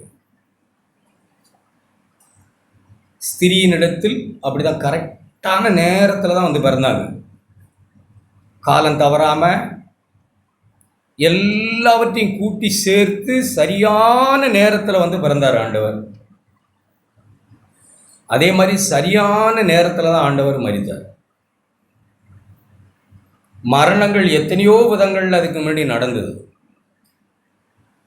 பலவிதமான மரணங்கள் இருந்தது ரோம சாம்ராஜ்யத்தில். உபசாரம் செய்தோட கல்லெறிஞ்சு கொண்டாங்க. ஸ்தேவான கல்லெறிஞ்சு கொண்டாங்க. அவருடைய நியாயப்பிரமாண சட்டம், அவருடைய வேத சட்டத்தின்படி எத்தனையோ சட்டங்கள் அவளுக்கு இருந்தது. பரிசேயர்கள் அப்படி இருந்தார்கள். யூத மதம் பல காரியங்களை செய்திருந்தது மரணத்தை. ஆனால் அந்த சரியான காலத்தில் ஆண்டவர் சிலுவை மரணம் தான் கொடுக்கப்படணும்னு சட்டம் ஏற்றின காலத்தில் வந்து மரித்தார். அப்படி தான் நான் தியானிக்கிறேன். அவர் ஏன் இந்த சிலுவை மரணத்தில் அப்படி வந்து மரிக்கணும்? மரணம் எத்தனை விதமாக நிறைவேற்றப்படுது. துப்பாக்கியில் ஒரே சுடு செத்துறோம், அவ்வளோதான். அப்படியே எலக்ட்ரிக் சேரில் உட்கார வச்சு அப்படியே ஆன் பண்ணி விட்டால் ஒரு வலியும் வேதனையும் சரன்னு முடிஞ்சு போச்சு, அவ்வளோதான். தூக்கு ஹேங்கிங் பண்ண அப்படியே தூக்கு போட்ட உடனே அப்படியே முடிஞ்சிருச்சு மரணம். எப்படியாவது ஒரு மரணத்தை அவருக்கு கொடுத்துருக்கலாம். ஆனால் அவர் அடைந்த மரணம், அப்பா, அதுதான் அவர் தெரிந்து கொண்ட வேளை, அவர் தெரிந்து கொண்ட மரணம். ஒரு நிமிஷத்தில் நடக்கல. அது என்ன சித்திரவதை,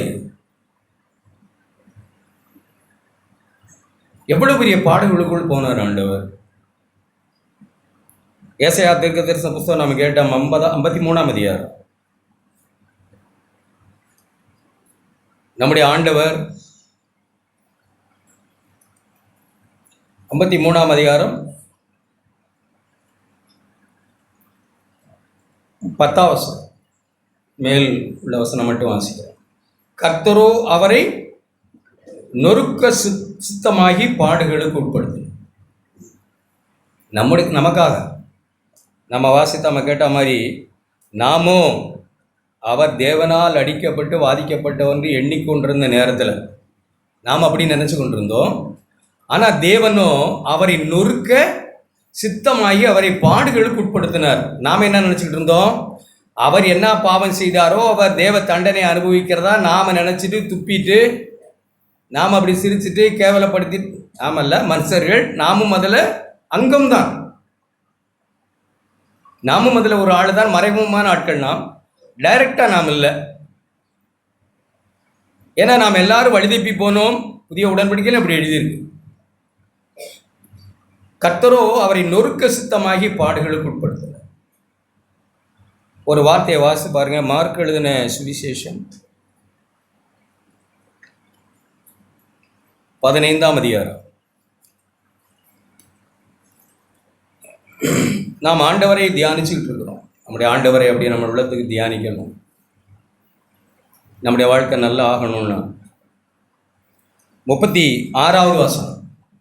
அப்படி அவர் அடிக்கப்பட்டு 3.5 மணி நேரம் கெத்செமனிலே அவருடைய பாதி உயிர் போயிட்டு, அதுக்கு பிறகு அடி, வேதனைகள், துன்பம், முள்முடி, எத்தனையோ சித்திரவதைகளுக்குள்ள அவர் ஆகி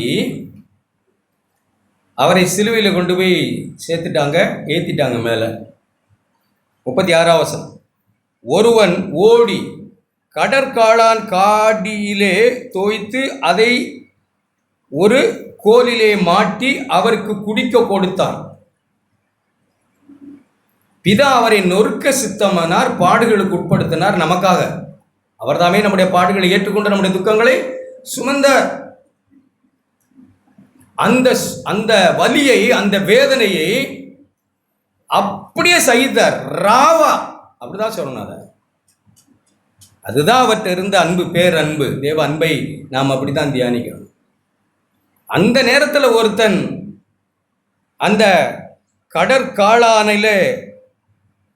கடற்காளானை காடியில் ஊற்றி தோய்த்து அதை ஒரு கோலில் எடுத்து அப்படியே ஒரு பஞ்சில் மாதிரி, துணியில் மாதிரி வச்சு அவர் வாயில் கொடுத்துருப்பான். அவர் அதை வாங்கலை. அந்த காடியை அவர் வாங்கலை. அது என்னன்னா ஒரு சடேசன், என்ன சொல்கிறாங்க, ஒரு மயக்க நிலை. வலியை தவிர்க்கலாம், தவிர்த்துடலாம். அதை அவர் அப்படி வாயில் வச்சு அதை அப்படியே அவரை மறந்து பண்ணும், வலியை மறந்து போகும். அதை அவன் கொடுத்த போது அவர் அதை ரிஜெக்ட் பண்ணிட்டாங்க, சாப்பிடல, வேண்டான்னு. தாகமாக இருந்த அவருக்கு காடியை கொடுத்தான். கசப்பு கலந்த காடியை கொடுத்தான். அது ஒரு மயக்க நிலைக்கு கொண்டு போகிற ஒரு காடியை அவன் கொடுத்தான். அதை வேண்டாம்னு சொல். கர்த்தர் அவரை நொறுக்க சித்தமானார், அவரை பாடுகளுக்கு உட்படுத்தினார். அந்த பாடுகளை அப்படியே அவர் ஏற்றுக்கொண்டார். எந்த மயக்க நிலையோடு கூட மறந்து அப்படி போக விரும்பல. அடுத்த வசனத்தில் எழுதியிருக்கு, அப்பொழுது இதோ மகா சத்தமிட்டு கூப்பிட்டு ஜீவனை விட்டார். எத்தனை ஆண்டு காலமாக நம்ம கேட்டுக்கிட்டு இருக்கோம். அப்படி அவருக்கு அந்த கசப்பு கடந்த காடியை கொடுத்துருந்தா, அவர் அதை குடிச்சிருந்தா, அதை சப்பி அந்த காடியை அவர் வயிற்றுக்குள்ளே அதை எடுத்திருந்தா, ஒரு அனஸ்தீசியா மாதிரி அவருக்கு அப்படி போத மாதிரி, ஒரு மயக்க மாதிரி அவர் ஆகியிருப்பார். அங்கே ஒரு கள்ளன் தேவனே என்னை ரட்சியும்னு கூப்பிடுற அவர் காதில் விழுந்திருக்காது. பாவியாகி என்மேல் கிருபியாயிரும் என்று அவன் சொன்னது அவருக்கு கேட்டிருக்காது.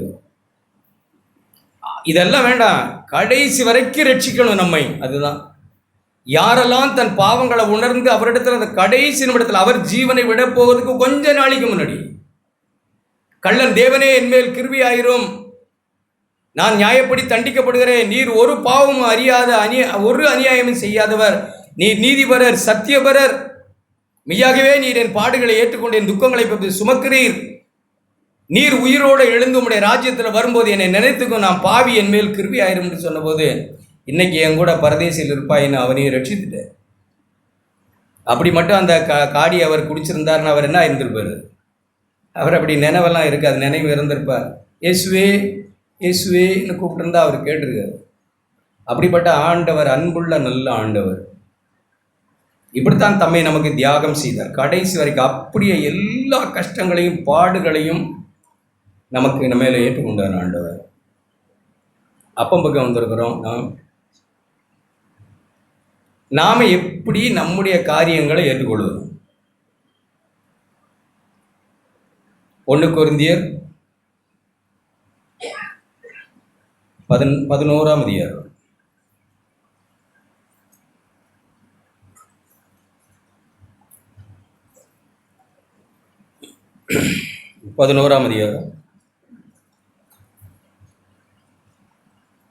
நமக்கு எல்லாருக்கும் தெரிஞ்ச வார்த்தை தானோ. நாம் அப்பம் பக்கம் கூடி வருகிறோம். மேலே 23ஆம் வசனத்திலிருந்து அப்போஸ்தலனாகிய பவுல், நான் இப்போ உங்களுக்கு ஒப்புவிக்கிற இந்த அப்பம்புக்குதலை அல்லது அப்பம்புக்கிற இந்த உபதேசத்தை கர்த்தரிடத்திலிருந்து பெற்றுக்கொண்டேன். என்னவெனில், கர்த்தராகிய இயேசு தாம் காட்டி கொடுக்கப்பட்ட அன்று ராத்திரியிலே அப்பத்தை எடுத்து, அவர் பல காரியங்களை சொல்கிறார். அவர் சொல்லிட்டு நமக்கு புத்தி சொல்லுகிறார். என்னை நினைவு கூறும்படி இதை செய்யுங்கள், என்னை நினைவு கூறும்படி இதை செய்யுங்கள் என்று ஆண்டவர் சொன்னதாய் நாம் 24, 25 வாசிப்போம். 26 நீங்கள் என்னை நினைவு கூறும்படி சொன்னாரே, என்னுடைய மரணத்தை நினைவு கூறுங்கள் என்று சொன்னாரே, அதை நினைவு கூர்ந்து அப்பம்புக்க வருகிற நீங்கள் இந்த அப்பத்தை புசித்து இந்த பாத்திரத்தில் பானம் பண்ணும் போதெல்லாம் கர்த்தர் வருமிடமும் அவருடைய மரணத்தை தெரிவிக்கிறோம். கிறிஸ்து நமக்காக என்ன சிலுவையில் செய்தார்? நம்முடைய கிறிஸ்தவ வாழ்க்கை மாறப்போகிறது அறிவினால் அல்ல. நம்முடைய கிறிஸ்தவ வாழ்வை மாறப்போகிறது கேட்கறதுனால அல்ல. என்ன மாதிரி 40 ஆண்டு காலம் சபையில் கூடுகிறதுனால நம்முடைய கிறிஸ்தவ வாழ்க்கை மாறப்போகிறது இல்லை. அது தேவனை அறிகிற அறிவினால் நம்முடைய வாழ்க்கை மாறப்போகுது. தேவன் தம்முடைய குமாரனை கொண்டு என்ன எனக்காக செய்தார், தெய்வத்தினுடைய அன்பு என்ன, அந்த அன்பை தேவன் என்னுடைய இருதயத்தில், அந்த அறிவு கட்டாத அந்த அன்பை என் இருதயத்தில் தேவன் ஊற்றாவிட்டார். இந்த வாழ்க்கையெல்லாம் நமக்கு வெறும் பேச்சாவும் கேள்வியாகவும் அமைஞ்சு போயிடும். நாம் ரோமர் 5:5 வாசிக்கிறோம். பரிசுத்த ஆவியினால தேவ அன்பு நம்முடைய இருதயங்களில் ஊற்றப்பட்டிருக்கு. அப்போ பரிசுத்த ஆவியினால தான் தேவனுடைய அன்பை நாம் புரிய முடியும். சும்மா ஏதோ சொன்னோம், ஏதோ ஒரு படம் காட்டினா எல்லாம் அழுகலாம். இப்போ பேஷன் ராப் கரைச்சி போட்டால் எல்லாரும் பொங்கி நம்மளால் யார் நீ உட்காரவே முடியும். அது இல்லை, அதெல்லாம் சும்மா மேலோட்டமாய் வஸ்திரத்தை கிழித்து செய்கிற செயல். அது உணர்ச்சி, உணர்வு, அது வரும் போயிடும். ஆனால் தேவனுடைய அன்பை, தேவன் நம்மேல் வைத்திருக்கிற அன்பை தம்முடைய குமாரனை கொண்டு என்ன செய்தார் நமக்காக, நம்ம பாவத்துக்காக, பரிகாரத்துக்காக, அவர் எப்படியெல்லாம் பாடுகளுக்கு உட்படுத்தினார், எவ்வளவாய் அந்த கேடு என் ஆண்டவர் அடைந்தார், அதையெல்லாம் நாம் 53ஆம் அதிகாரம், ஏசாயா 53ஆம் அதிகாரத்தை படிக்கிறதுனால ஆகாது. நிச்சயமா அப்படி ஆகாது. ஒருத்தர் படிச்சாரா? யாரு? பிலிப்பு போய் சொன்னார். கந்தைய மந்திரி அதை படிச்சுக்கிட்டு போனார். படிக்கிறதுனால புரியாது. அதைத்தான் நான் சொல்றேன் உங்களுக்கு. நாம எத்தனை தடவை ஏசாயா 53ஆம் அதிகாரத்தை படித்தாலும் நமக்கு புரியாது. நாமோ அவர் தேவனால் அடிபட்டு வாதிக்கப்பட்டவர் என்று எண்ணிக்கிட்டு போய்கிட்டே இருப்போம், இருக்கிறதுக்காக படிப்போம். ஆனால் பிலிப்புவ பரிசுத்த ஆவியானவரை எடுத்து கொண்டு போய் ரதத்தில் விட்டார் பாருங்க. புரியுதா உங்களுக்கு? அப்படி புரியுதா? சம்பவமாவது புரியுதா? இப்படி உட்காந்துருக்கீங்க. அங்கே அந்த மந்திரி என்ன படிச்சுக்கிட்டு இருந்தார்? ஏசாயா 53ஆம் அதிகாரம். பரிசுத்த ஆவியினாலே நிரம்பின ஒருவர் போய் அந்த 53ஆம் அதிகாரத்தை விளக்கி இதுதான் இயேசு என்று காண்பித்த போது அவர் மனம் திரும்பி உடனே என்ன செய்தார்? ஞானஸ்நானம் பெற்றுட்டார். அப்படியானா பரிசுத்த ஆவியானவர் ஒருவர் மட்டும்தான், அவர் மட்டும்தான் தேவ அன்பை நமக்கு சரியா விளக்கி காண்பிக்கவே முடியும். கிறிஸ்து நமக்காக சிலுவையிலே செய்த இவ்வளவு பெரிய செயலை சும்மா அறிவினாலோ ஏதோ கேள்வியினாலோ நம்ம அறிய முடியாது. பரிசுத்த ஆவியானவர் நம்ம விளக்கி சொல்லாவிட்டால் நம்ம பாவத்திலிருந்து விடுதலை ஆக மாட்டோம். 1 கொரிந்தியர் 15ஆம் அதிகாரம்.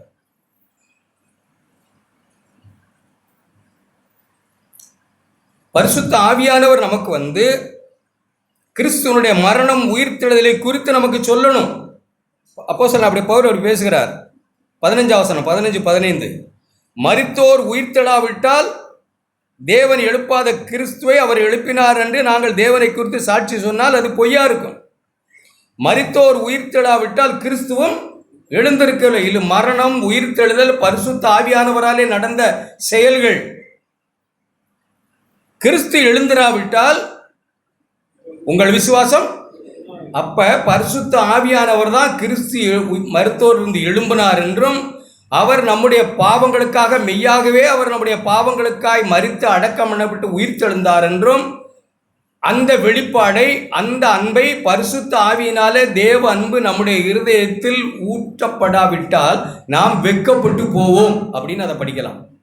பரிசுத்த ஆவியினாலே தேவ அன்பு நம்முடைய இருதயத்தில் ஊற்றப்படாவிட்டால் நாம் வெட்கப்பட்டு போவோம். பரிசுத்த ஆவியினாலே தேவ அன்பு நம்முடைய இருதயத்தில் ஊற்றப்பட்டிருந்தால் அந்த அன்பு நம்மை நெருக்கி ஏவும், தேவனுக்கென்று வாழ நம்மளை உற்சாகப்படுத்தும். என்ன சொல்கிறார்? உங்கள் விசுவாசம் வீணாயிருக்கும், நீங்கள் இன்னும் உங்கள் பாவங்களில் சாவீர்கள். பாவத்துக்கு இன்னும் நாம சும்மா அல்லற சில்லறையா அதை இதையும் யோசிச்சுட்டு கூட, அது சின்னதோ பெருசோ நம்முடைய மனசாட்சிக்கு தப்புன்னு படுகிற பரிசுத்த ஆவியானவர் நமக்கு உணர்த்துகிற ஒவ்வொரு விஷயத்துக்கும் நம்ம மனப்பூர்வமாய் மனம் திரும்பி ஆழமாய், ஆண்டவரே இந்த பாவத்துக்காகத்தான் நீர் சிலுவையில் அடிக்கப்பட்டீர், நொறுக்கப்பட்டீர், எனக்கு வர வேண்டிய ஆக்கினை உண்மையில் வந்ததென்று நான் மனம் திரும்பலன்னா நான் என் பாவத்தில் செத்துருவேன். நம்ம சபை கூட்டிகிட்டே இருக்கலாம், ஆனால் நான் கட்டப்பட்டவனா நான் விடுதலை ஆக மாட்டேன். சத்தியத்தை அறிவீர்கள், சத்தியம் உங்களை விடுதலையாக்கும். சத்தியம் கிறிஸ்துவின் மரணம் உயிர்த்தெழுதல் இருக்கு. நான் ஏதோ கேட்டுக்கிட்டு ஏதோ ஒரு சிலதை புரிந்து கொண்டதுனால அல்ல. ஏன் பாவத்தில் இன்னும் அடிமையா இருக்கிறோம்? மன்னிக்க முடிய மாட்டேங்குது, மன்னிப்பு கேட்க முடிய மாட்டேங்குது. போற வரைக்கும் போய் ஒரு ஞாயிற்றுக்கிழமை சபை கூடுனா அது தப்புன்னு போடுது. நமக்கு போற வரைக்கும் போயிட வேண்டியது, போயிட்டு அப்புறம் வந்து இங்கே ஆனால் அப்படின்னு கேட்க தப்புன்னு படி. இதான் கிறிஸ்தவ வாழ்வு. கிறிஸ்தவ வாழ்வு வீட்டிலேயே தேவன் நம்மோட பேசுறது, நம்முடைய இருதயத்திலே நம்மோட பேசுகிறது. பாவம்னு சபைக்கு வந்தா ஒரு முத்திரை போட்டு எஸ்ன்னு சொல்ற இடம் தான் சபை. பாவம் தான் இது அப்படின்னு 2வது முறை நான் கேட்கிறேன் பாவத்தை குறித்து. அப்படி அட்டஸ்ட் பண்றேன் நான். ஆண்டவரே நீர் வார்த்தையை உறுதிப்படுத்திட்டீர். நேற்றைக்கு நான் உணர்ந்ததை கொஞ்ச நேரம் சகோதரெல்லாம் பேசிக்கிட்டு இருந்தோம். பேசிக்கிட்டு இருந்து இல்லை நேரம் போகிறது தெரியாமல் என்னமோ ஆவேசமாய் ஆத்திரமாய், நான் வார்த்தைகள் அந்த ஆத்திரம்ன்ற வார்த்தைலாம் தப்பாக எடுத்துக்கூடாது. ஒரு ஆவேசமாய் ஆத்திரமாய் அவசரமாய் பேசிக்கிட்டு அப்படியே போனால் ரொம்ப லேட் ஆகிடும். நான் இப்படி திரும்பி உட்காந்தேன், மணியும் பார்க்கல. நமக்கு வாசப்படியில் வீடு, அதனால் அந்த சிந்தனைலாம் கொஞ்சம் குறவு தான். என்னை திருத்துங்கன்னு தான் பிரதர்ஷ்டம் நான் சொல்கிறேன்.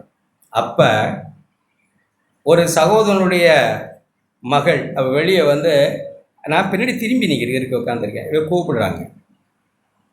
அப்போ கூப்பிட்றாங்கன்னு ஏதோ சொல்கிறேன். நான் ஃபோட்டோ எடுக்கட்டா அப்படின்னு கேட்குறேன். நான் என்ன அர்த்தத்தில் கேட்குறேன்னா, என்ன ஆதங்கத்தில், என்ன மாதிரியான அவசரத்தில் கூப்பிடுறாங்க அப்படின்னு நான் பார்க்க எனக்கு அப்பமே கஷ்டமாயிட்டு, இந்த தவறை தொடர்ந்து செய்கிற பாவியாக இருக்கிற தெய்வம் என்று வீட்டுக்கு போய் நுழையிறேன். அங்கே பரிசுத்த ஆவியை பெற்ற ஒருத்தவங்க இருக்காங்களா இல்லையா? என்ன ஆமைன்னு சொல்ல மாட்டேன். பிரதர்ஸ் எல்லாம் வாய மூடிக்கிட்டு இருக்கீங்க. ஆமேன். அவங்க அப்படி உள்ள நுழையும், என்ன அப்படியே கூண்டில் நிறுத்தி வச்சாங்க.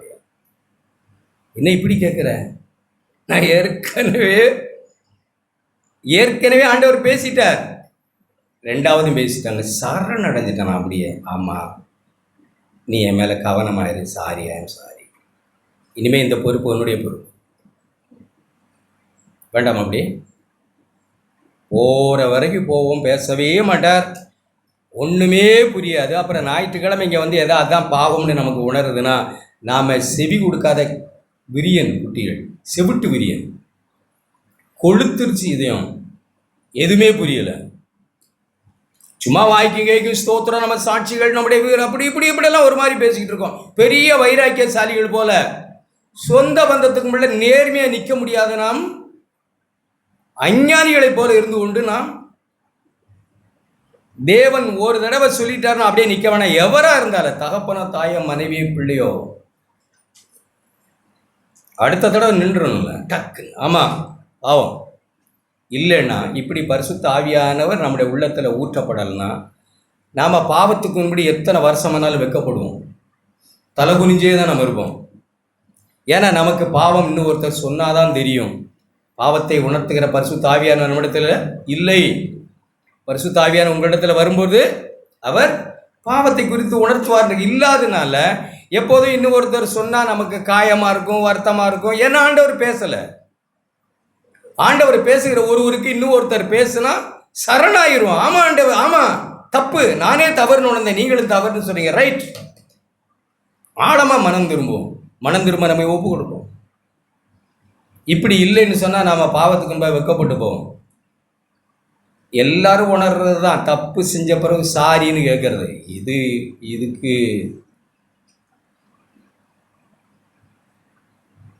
இதுக்கு நம்ம சபைக்கே வர தேவையில்ல. நீங்கள் அப்படி வழங்கலையா? தப்பு இதெல்லாம் நம்ம இனிஷியல் ஸ்டேஜ் அப்படி இருக்கலாம், நான் இல்லைன்னு சொல்லலை. ஆனால் வர வர அதுவே எத்தனை வருஷங்களுக்கு பிறகு அதுவே இல்லை நம்முடைய செய்தி. நம்மளை வழுவாதபடி, எப்படி எழுதியிருக்கு? வழுவாதபடி. வலிக்கு விழுந்து பல்லுகள் எல்லாம் உடஞ்ச பிறவா இல்லை, வழுவாதபடி நம்மை காக்கிற தேவன். பரிசுத்த ஆவியானவர் நம்ம உள்ளத்தில் ஊற்றப்பட்டிருந்தாங்கன்னா அந்த நம்பிக்கை நம்ம என்ன செய்யாது? எனக்காக மரித்தீங்களா ஆண்டவரே, உங்கள் அன்பு என் உள்ளத்தில் ஊற்றப்பட்டு, அந்த அன்பு என்னை பாவம் செய்யக்கூடாதபடிக்கு பாவத்திலிருந்து இழுக்குது, என்ன பரிசுத்தத்துக்கு தள்ளுது, நெருக்கி ஏவுது. உங்கள் அன்பு அதான் கிறிஸ்தவ. திருப்பிக்கும் 11ஆம் அதிகாரம். இப்படியெல்லாம் அப்போஸ்தலர் நம்மை பேசி உற்சாகப்படுத்துகிறார். அபாத்திரமாய் நாம் பானம் பண்ணக்கூடாது. இப்படிலாம் பேசிட்டு நம்ம எல்லாத்தையும் கூட படிக்கிறோம். நம்ம அப்புறம் ஒரு முறை படிக்கலாம்.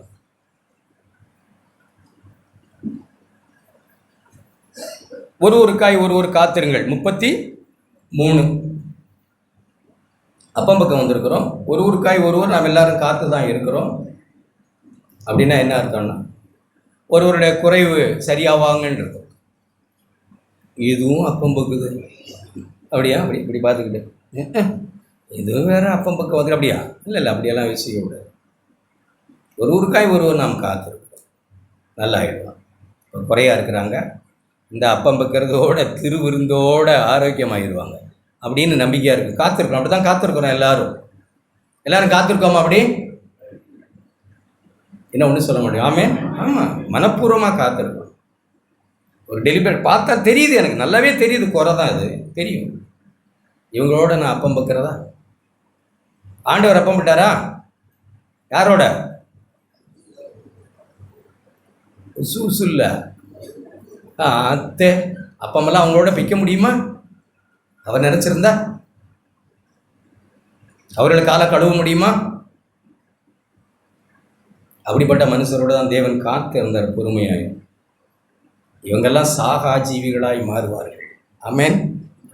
உலகத்தை கலக்கிறவங்களா மாறுவார்கள் பிள்ளைகள். இன்னைக்கு இப்படி இருக்காங்க.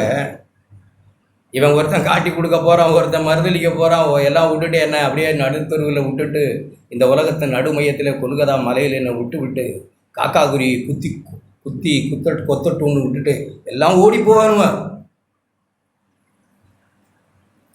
ஏதோ கர்த்தருடைய இரக்கம், தயவு, தேவ வார்த்தை. இந்த மனுஷன் பேர் என்ன? அரிமத்தா ஊரானாயே இல்லை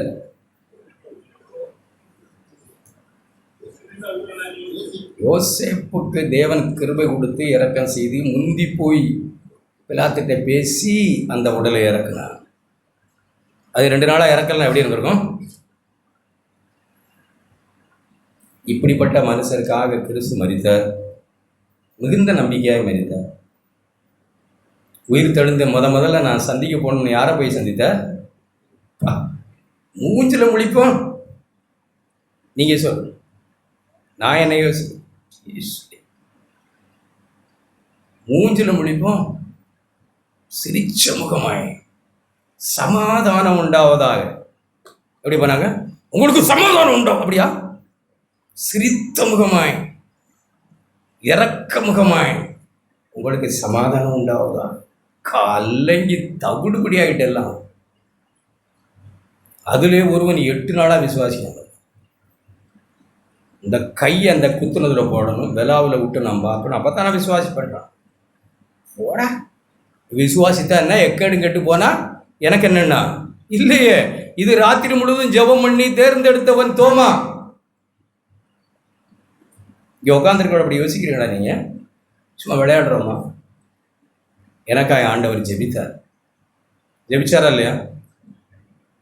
யோவான் சுவிசேஷம் சம்பந்தமில்லை, எனக்கு ஞாபகத்துக்கு வருது, நீங்கள் நந்துக்கிறதுக்காக நான் சொல்கிறேன். 17ஆம் அதிகாரம். பிரியமானவர்களே, இந்த தெய்வீக அன்பை நாம் புரியலையோ, நான் விளையும் கொண்டதாக இந்த அன்பை இன்னும் பரிசுத்த ஆவியினால் ஊற்றப்பட்ட அன்பை எனக்கு இன்னும் விளங்க பண்ணும்னு நான் கேட்கலையோ, ஏதோ அங்கேயும் இங்கேயும் கொஞ்சமாய் விளங்கி கொண்டு அதிலே தலை சுற்றிக்கிட்டு அலைகிற கிறுக்கனாக இருக்கிறேன்னு நான் ஆண்டுகிறேன். நான் பித்தா அலையிலையோ உங்கள் அன்பை நினைத்து. 17ஆம் அதிகாரம். ஜெபித்தார் 12 சீடர்களுக்காக. நம்மையும் மனதிலே நினைத்து கொண்டு யாரெல்லாம் விசுவாசித்து அவர்கள் பிள்ளைகளானோம். யோவான் 1:12. அதிகாரம் பெறப்போகிற மக்கள் யார்? உலக தோற்றத்துக்கு முன்னே கண்டார், நம்ம எல்லாம் கிறிஸ்துவுக்குள் கண்டார் ஆண்டவர். இங்கே உட்கார்ந்துருக்கிற பிள்ளைகள் அப்படி நீங்கள் விசுவாசித்து மனம் திரும்பி ரட்சிக்கப்பட்டு மனம் திரும்பி ஞானஸ்நானம் பெற்று அப்பமுக்க கூடி வந்திருக்கீங்கன்னா உங்கள் உள்ளத்தில் ஒரு ஆழமான எண்ணம் இருக்கும். 2000 வருஷங்களுக்கு முன்னாடி என் ஆண்டவர் எனக்காக ஜெபித்தார். எங்கள் அம்மா ஜெபிச்சிருக்கலாம், எங்கள் அப்பா ஜெபிச்சிருக்கலாம், எல்லாத்துக்கும் மேலே என் ஆண்டவர் எனக்காக ஜெபித்தார். எப்படி சொல்லுது பாரு. 20ஆம் வசனம். நான் இவர்களுக்காக வேண்டிக் கொள்கிறதும் அல்லாமல், எவர்களுக்காக? இந்த 12 பேருக்காக அல்லது 11 பேருக்காக. உலகத்துக்காக வேண்டிக் கொள்ளனேன்ட்டாரு. உலகமாக இருந்த யூதாசுக்காக அவர் ஜெபிச்சிருக்கவே மாட்டார். அவன் போயிட்டான் 13ஆம் அதிகாரத்திலேயே. உலகத்துக்காக நான் இவர்களுக்காக நான் வேண்டிக் கொள்கிறதும் அல்லாமல் இவருடைய வார்த்தையினால். இது எப்போ நடந்தது? இவருடைய வார்த்தையினால் அப்போஸ்தல நடவடிக்கைகளுக்கு பிறகு, அல்லது அப்போஸ்தல நடவடிக்கைகளில் பரிசுத்த ஆவியை பெற்றுக்கொண்டு தெருகளிலே போய் பிரசங்கித்தார்கள். இயேசுவை கர்த்தர் என்று சொன்னார்கள். அந்த வார்த்தையை கேட்டு விசுவாசிக்கிற எல்லா பிள்ளைகளுக்காகவும் ஆண்டவர் அப்பவே ஜெபித்துட்டார். இப்போ நம்மளை யோசித்து பாருங்க. யார் மூலமோ சுவிசேஷத்தை கேட்டோம்ல, ரட்சிக்கப்பட்டோம், மனம் திரும்பின விசுவாசத்தம் அல்லவா? நமக்காக ஆண்டவர் 2000 ஆண்டுகளுக்கு முன்பாக இவருடைய வார்த்தையை கேட்டு வார்த்தையினால் என்னை விசுவாசிக்கிறவர்களுக்காகவும் நான் வேண்டிக் கொள்கிறேன். அப்பமே வேண்டிக் கொண்டது வேண்டுதல் நம்முடைய வாழ்க்கையில் நிறைவேறிடுச்சு. ஆமேன், ஆமாம், நிறைவேறிடுச்சு. என் வாழ்க்கையில் ஆண்டவர் ஜெபித்த ஜெபம் என்னை அவருடைய பிள்ளையாக்கிருச்சு. என்னை அவருடைய இரத்தத்தினால கழுவி அவருடைய பிள்ளையாக்கிருச்சு. பரிசுத்த ஆவியினால தேவ அன்பு என் உள்ளத்தில் ஊற்றப்பட்டு விட்டது. என்னை வெட்கப்படாமல் வாழ வைத்துக் கொண்டிருக்கிற தேவ அன்பு அவருடைய ஜெபம்.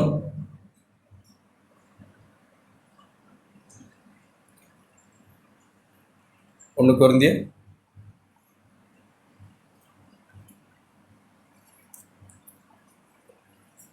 11ஆம் அதிகாரம். நாம் இப்படிப்பட்ட சூழ்நிலைக்குள்ளே கடந்து வருகிறோம். பல சூழ்நிலை நாம் கடந்து வருகிறோம். அபாத்திரமாய் இதில் பாலம் பண்ணக்கூட துணிக்கிறோம். ஒரு சிலர் துணியக்கூடாதுன்னு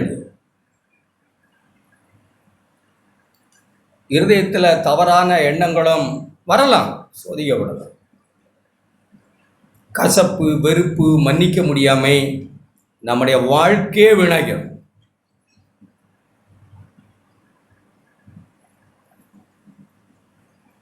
நம்ம வாசிக்கிறோம், நம்முடைய பாவங்களை நாம் பிறருடைய பாவங்களை மன்னிக்கலைன்னா பரமபிதா நம்முடைய பாவங்களை மன்னிக்க முடியும்.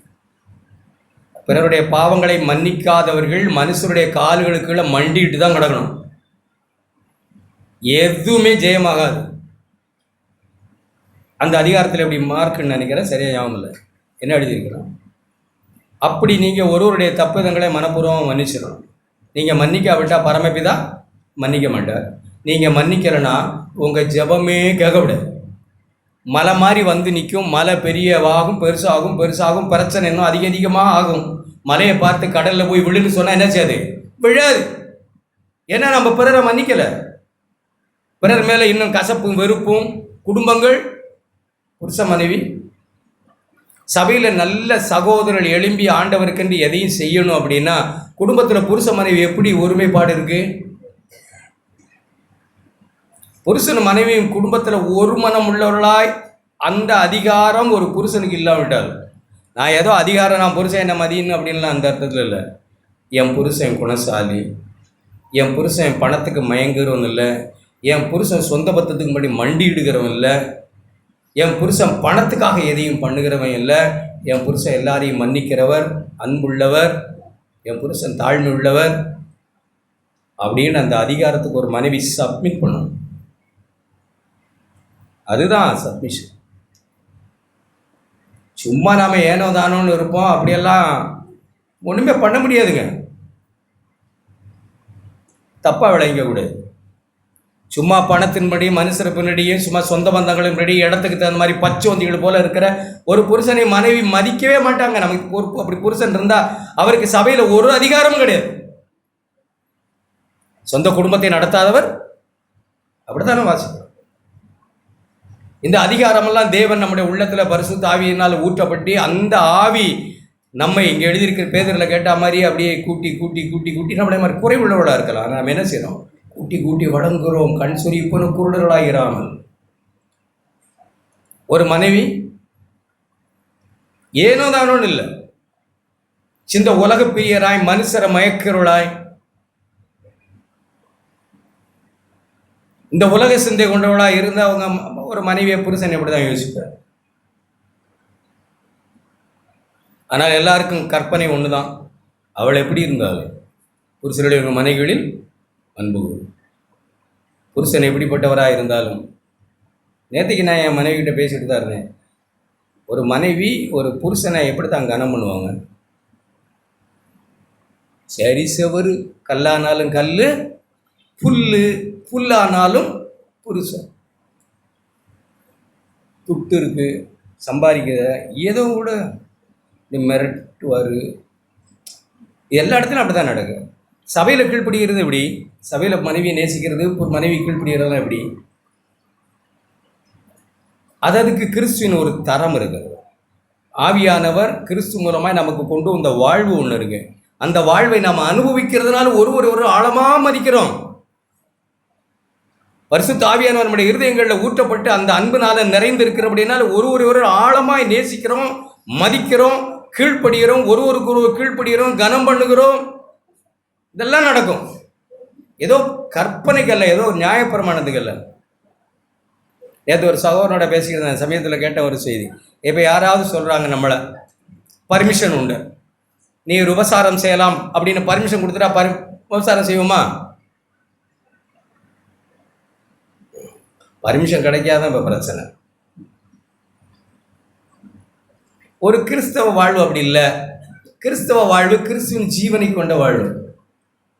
அந்த சகோதரன் சொல்லும்போது சொல்கிறார், அசிங்க ரோட்டில் கிடக்கு, அவர் சொல்றது கக்கு சொல்கிறாரு. அதை யார் வேணாலும் அந்த அசிங்கத்தை தின்னலாம், கக்குசில் கிடக்கிற அசிங்கத்தை யார் வேணாலும் தின்னலாம் அப்படின்னு பர்மிஷன் கொடுத்துட்டா தின்றுவோமா? இன்னும் இப்படி அமைதியாக உட்காந்துருக்கீங்க. நோ. ஏன்?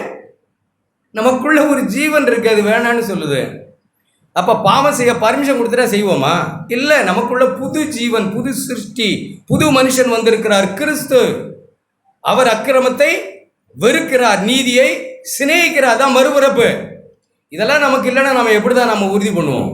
அக்கிரமத்தை வெறுக்கலை, நீதியை சிநேகிக்கிறேன்னா நம்ம மறுபடியும் பிறந்தேன்னு எப்படி தான் சொல்ல முடியும்? நமக்கு பர்மிஷனுக்காக காத்திருக்கிறோம். இப்போ நியாயப்பிரமாணம் நம்மளை தடுக்குது, சட்ட திட்டங்களுக்காக பயந்து அப்படி இப்படி இருக்கிறோம். இதையெல்லாம் செய்து அப்படி பேர் கெட்டுருமே, இப்படி பேர் கெட்டுருமே, ஒளிஞ்சி நெளிஞ்சி. இல்லை, அப்படி இல்லை. இப்படியெல்லாம் நாம ஏனோதானோன்னு இருக்கிறதுனால 34 வசனம், போஜனம் உடனே கூடி வரும்போது நாம் ஒருவருக்கொருவர் காத்திருக்கிறோம். அடுத்த வசனம், நீங்கள் ஆக்கினுக்குள்ளாக கூடிபடாதபடிக்கு ஒருவருக்காய் ஒருவர். சரி, நாம் இப்படி ஒருவருக்காய் ஒருவர் காத்திருக்கிறோம். 31 வசனம், நம்மை நாமே நிதானித்து அறிகிறோம். உண்மையாகவே கிறிஸ்துவின் ஜீவன் தான் என்னை நடத்துதா? புது வாழ்வு தானா நான் வாழுகிறேன்? நான் அடக்கம் பண்ணப்பட்டவன் தானா கிறிஸ்துவோடு கூட? நான் உயிரோடு எழுந்தவன் தானா? உன்னதங்களில் அவரோடு கூட தேவன் என்னை உட்கார வைத்திருக்கிறாருங்கிறதெல்லாம் என்ன நான் அனுபவிக்கிறேன்? எல்லாவற்றையும் நாம் நிதானிக்கிறோம். நம்மை நாமே நிதானித்து அறிந்தால் நாம் என்ன செய்ய மாட்டோம்? நியாயம் தீர்க்கப்பட மாட்டோம். ஏன்னா குடுன்னு ஓடி போய் அப்பம் பக்கல நம்மை நாமே நிதானிக்கிறோம். அதுதான் இப்போ நாம் நிதானிக்கணும். அடுத்த வசனம், நாம் நியாயம் தீர்க்கப்படும் போது உலகத்தோடு ஆக்கினைக்குள்ளாக தீர்க்கப்படாதபடிக்கு கர்த்தராலே சிட்சிக்கப்படுகிறோம். எவ்வளவு பேர் நாம் கர்த்தரால் திருத்தப்படுகிறோம், சிட்சிக்கப்படுகிறோம்னு விளங்கியிருக்கிறோம்? எதுக்காக இதெல்லாம் நம்முடைய வாழ்க்கையில் நடக்குது?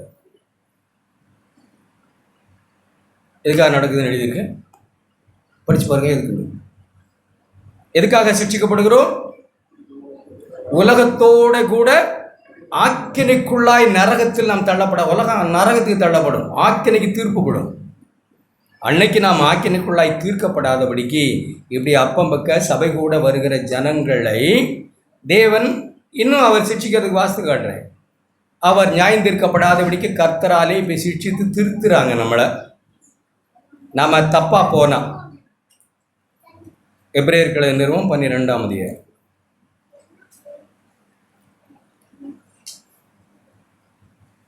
ஆண்டவரை நாம் நினைக்கணும், இயேசுவை. அவர் தமக்குள் வைத்திருந்த சந்தோஷத்தின் பொருட்டு அவமானத்தை எண்ணாமல், 3ஆம் வசனம், சிலுவையை சகித்து சிங்காசனத்தின் மேல் வீற்றிருக்கிறார். ஆகையால் 3ஆம் வசனம், 2ஆம் வசனம், 3ஆம் வசனம், இழைப்புள்ளவர்களாய் உங்கள் ஆத்துமாக்களில் சோர்ந்து போகாதபடி தமக்கு விரோதமாய் பாவிகளால் செய்யப்பட்ட விதமான விரோதங்களை சகித்த அவரையே நினைக்கிற வாழ்ப்பு. அவரை நினைக்கிறோம், அவரை நினைக்க போகிறோம், அவர் நினைக்கத்தான் வந்திருக்கிறோம். நான் அவரையே நாம் என்ன நினைக்கிறோம்? பாவிகளால் தமக்கு விரோதமாக செய்யப்பட்ட விதமான விரோதங்களை சகித்த அவரையே நினைத்து கொள்ளுங்கள். நினைக்கிறதில்ல ஒரு சிலர் கான்ஸ்டன்ட்டாக அதை நினைக்க, தொடர்ந்து அப்படியெல்லாம் நினைக்கிறதில்ல. போன இடம், இங்கே போனால் மனுஷர் காலில், அங்கே போனால் தேவன் காலில், இங்கே வந்தால் சபைக்கு வந்தால் இப்படின்றோம், அங்கன்னா அப்படி. ரத்தம் சிந்தப்படத்தக்கதாய் பாவத்துக்கு விரோதமாக நாம் எதிர்த்து நிற்கல. அப்படி அவரை நினைத்து கொள்ளலை.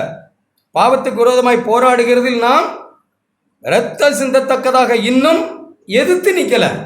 ஆண்டவர் என்ன எப்படி நினைத்துனாங்க? செத்தா சாகுறேன், அவ்வளோதான். என் சித்தம் செய்ய மாட்டேன்.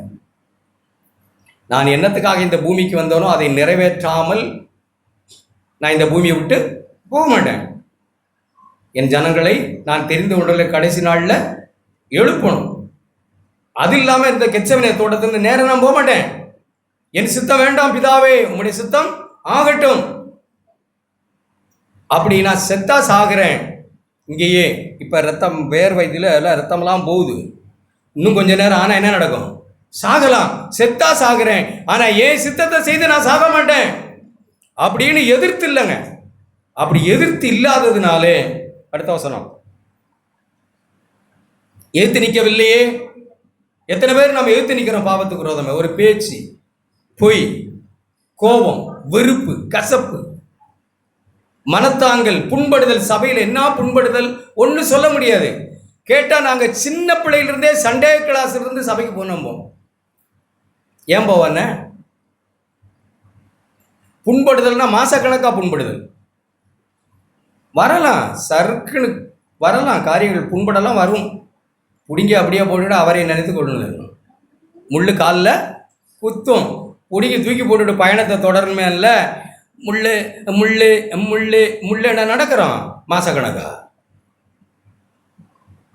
மனத்தாங்கல் வருது, வெறுப்பு வருது, மன்னிக்க முடிகிறதே இல்லை. இடத்துக்கு தகுந்தவரை காரியங்கள் நடக்குது. எதிர்த்து நிற்கலை.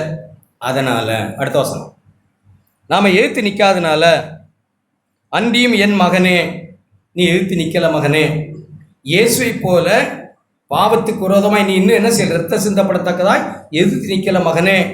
அவர் தான் வந்த வேலையில் கண்ணும் கருத்துமாய் இருந்து அந்த காடியை குடித்து அந்த வரியை தாங்கி கொண்டு மரணத்துக்கு ஒப்பு கொடுக்காமல் நமக்காக அப்படியே மரணத்தை அப்படியே ஏற்றுக்கொண்டாரே. அவரை போல நீ காரியங்களை ஏற்றுக்கொள்ளாததுனாலே, மகனே கர்த்தருடைய சிச்சையை அற்பமா எண்ணாதே, அவரால் கடிந்து கொள்ளும்போது சோர்ந்து போகாது. நாம் சில நேரங்களில் தவறுகள், காரியங்கள் தவறாக இருக்கலாம். நம்முடைய காரியங்களை தேவன் திருத்த வேண்டியிருக்கும். ஒருவேளை பணத்தை இழக்க வைக்கலாம், சுகவீனத்தை அனுமதிக்கலாம், ஏதாவது ஒரு காரியங்களை நம்ம காரியங்களில் அனுமதிக்கலாம். சிக்ஷைங்கிறது அப்படி எடுத்துக்கூடியனா எடுத்துங்க. சிக்ஷையை அனுமதிக்கலாம்.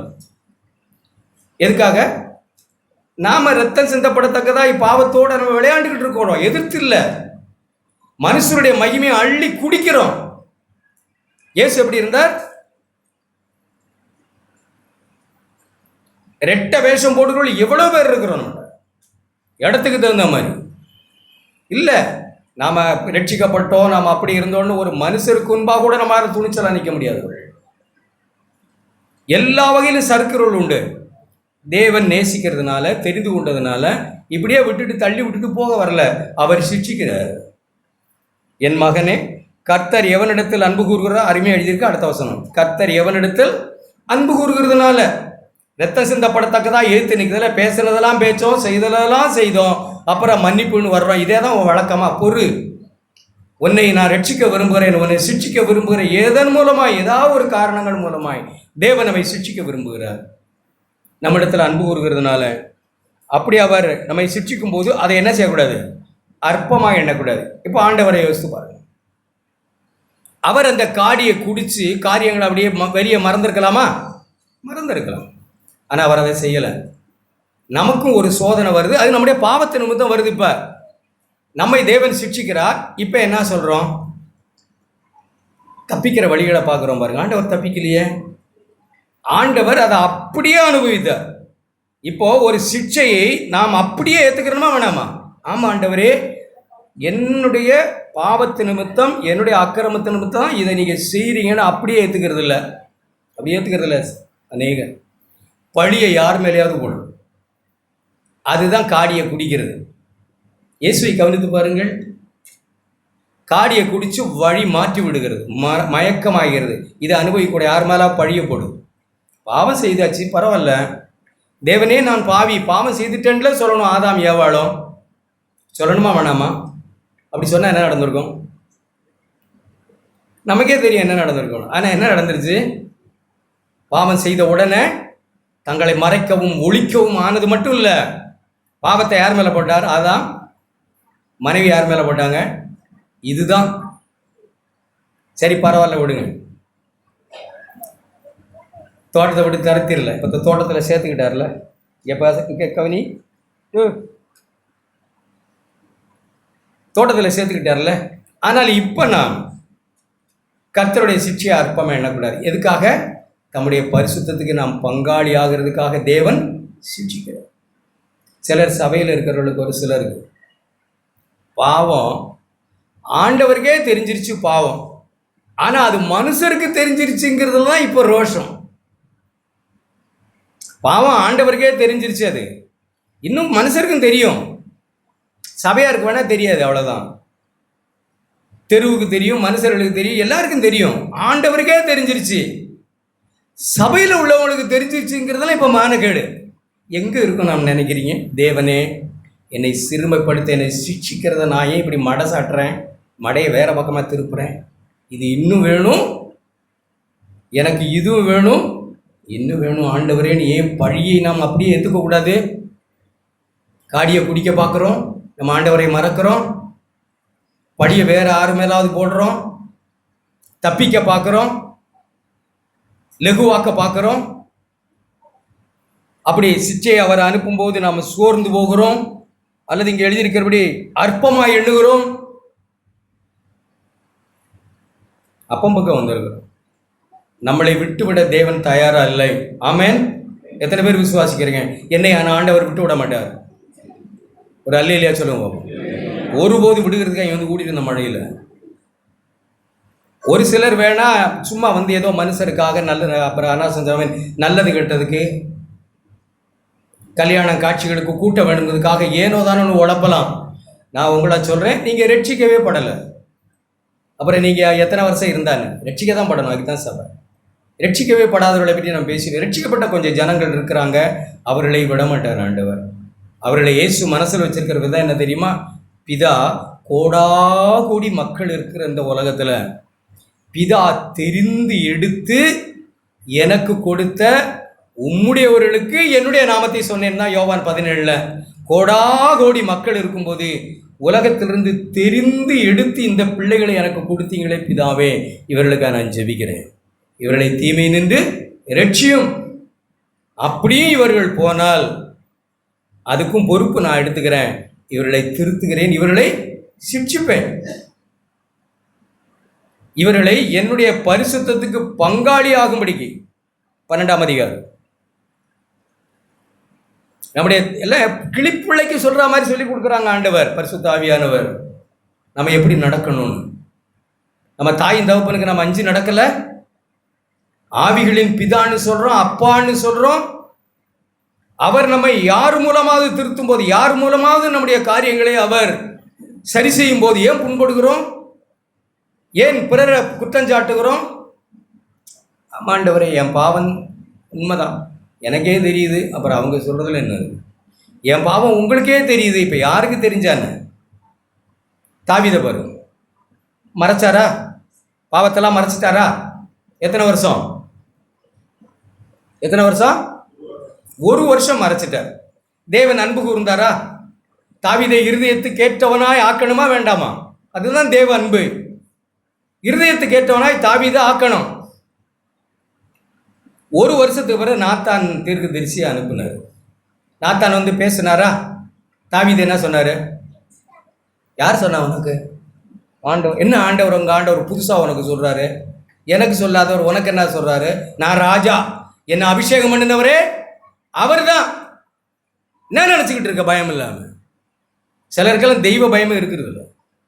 என்ன பேசுகிறோம், யார்கிட்ட பேசுகிறோம், எப்படி பேசுகிறோங்கிற தெய்வ பயம் கூட இருக்கிறது இல்லை. தாவீது அப்படி பேசினார். என் பாவம் ஆண்டவருக்கே தெரிஞ்சிருச்சு, தெய்வத்துக்கே தெரிஞ்சிருச்சு. ஊருக்கே மறைச்ச என் பாவம் தெய்வத்துக்கே தெரிஞ்சு தெய்வம் இப்ப தீர்க்கதரிசி மூலமாய் வந்திருக்கிறார். ஆமென். வந்து சொன்ன போது என்ன சொன்னாங்க தாவீது? தெய்வத்துக்கே தெரிஞ்ச பாவம் ஊருக்கே தெரியட்டும். அதனால என்ன? நம்ம எப்படி சொல்லுங்க? சிலர் எப்படி இருக்கீங்க சபையில்? எப்படி கேட்குறீங்கன்னு தெரியல. உனக்கு தான் அப்படியா? நல்லா கொடுத்தாங்கடா இன்னைக்கு. யாருக்கு? காரு குழலிக்கு.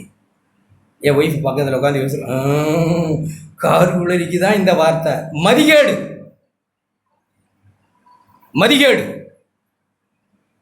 இந்த கூட்டத்துக்கு என் புருஷன் வராமல் போயிட்டாரே, யோசனை வருது. மதிகட்ட சரி, நீங்கள் இந்த கூட்டத்துக்கு என் மனைவி வராமல் போயிட்டாங்க. போட்டார் பாரு, போடு.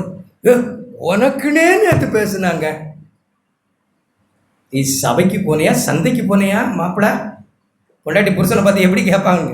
ஏன் நேற்று உனக்குன்னே பேசுனாங்கன்னு கேட்டால், நீங்கள் சந்தைக்கு போனியா, சபைக்கு போனியா? சந்தைக்கு போன ஒரு மாதிரி வந்து பேசுகிற, சபைக்கு போயிருந்தேன்னா எனக்கே பேசுனான்னு வந்து இப்போ முகத்தை தலை போட்டு உட்காந்துருப்பேன்.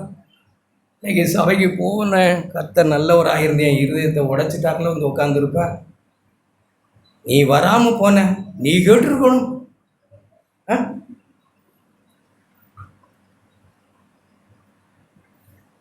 நீ எப்படி பேசிக்கினே சகோதரிகள் சகோதரர்கள்? பிரதர், உங்கள் செய்தி தான் சபையில் சொல்கிறாங்கன்னா தெய்வத்தையே அறியாத கூட்டம். நான் உங்களுக்கு சொல்கிறேன், தைரியமாக சொல்கிறேன், தெய்வத்தை நீங்கள் தரவாரியலை. தாவீது அப்படி இல்லை. ஆண்டவருக்கே தெரிஞ்சிருச்சு என் பாவம், மறைச்சி வச்சது அவருக்கே தெரிஞ்சிருச்சு. அவரே திறந்துட்டார், அவரே மூடிய விலகிட்டார். இனிமே யாருக்கு தெரிஞ்சான்னு? 51ஆம் சங்கீதம் அந்த பிள்ளைகள் படிச்சிருக்கான்னு கேளுங்க.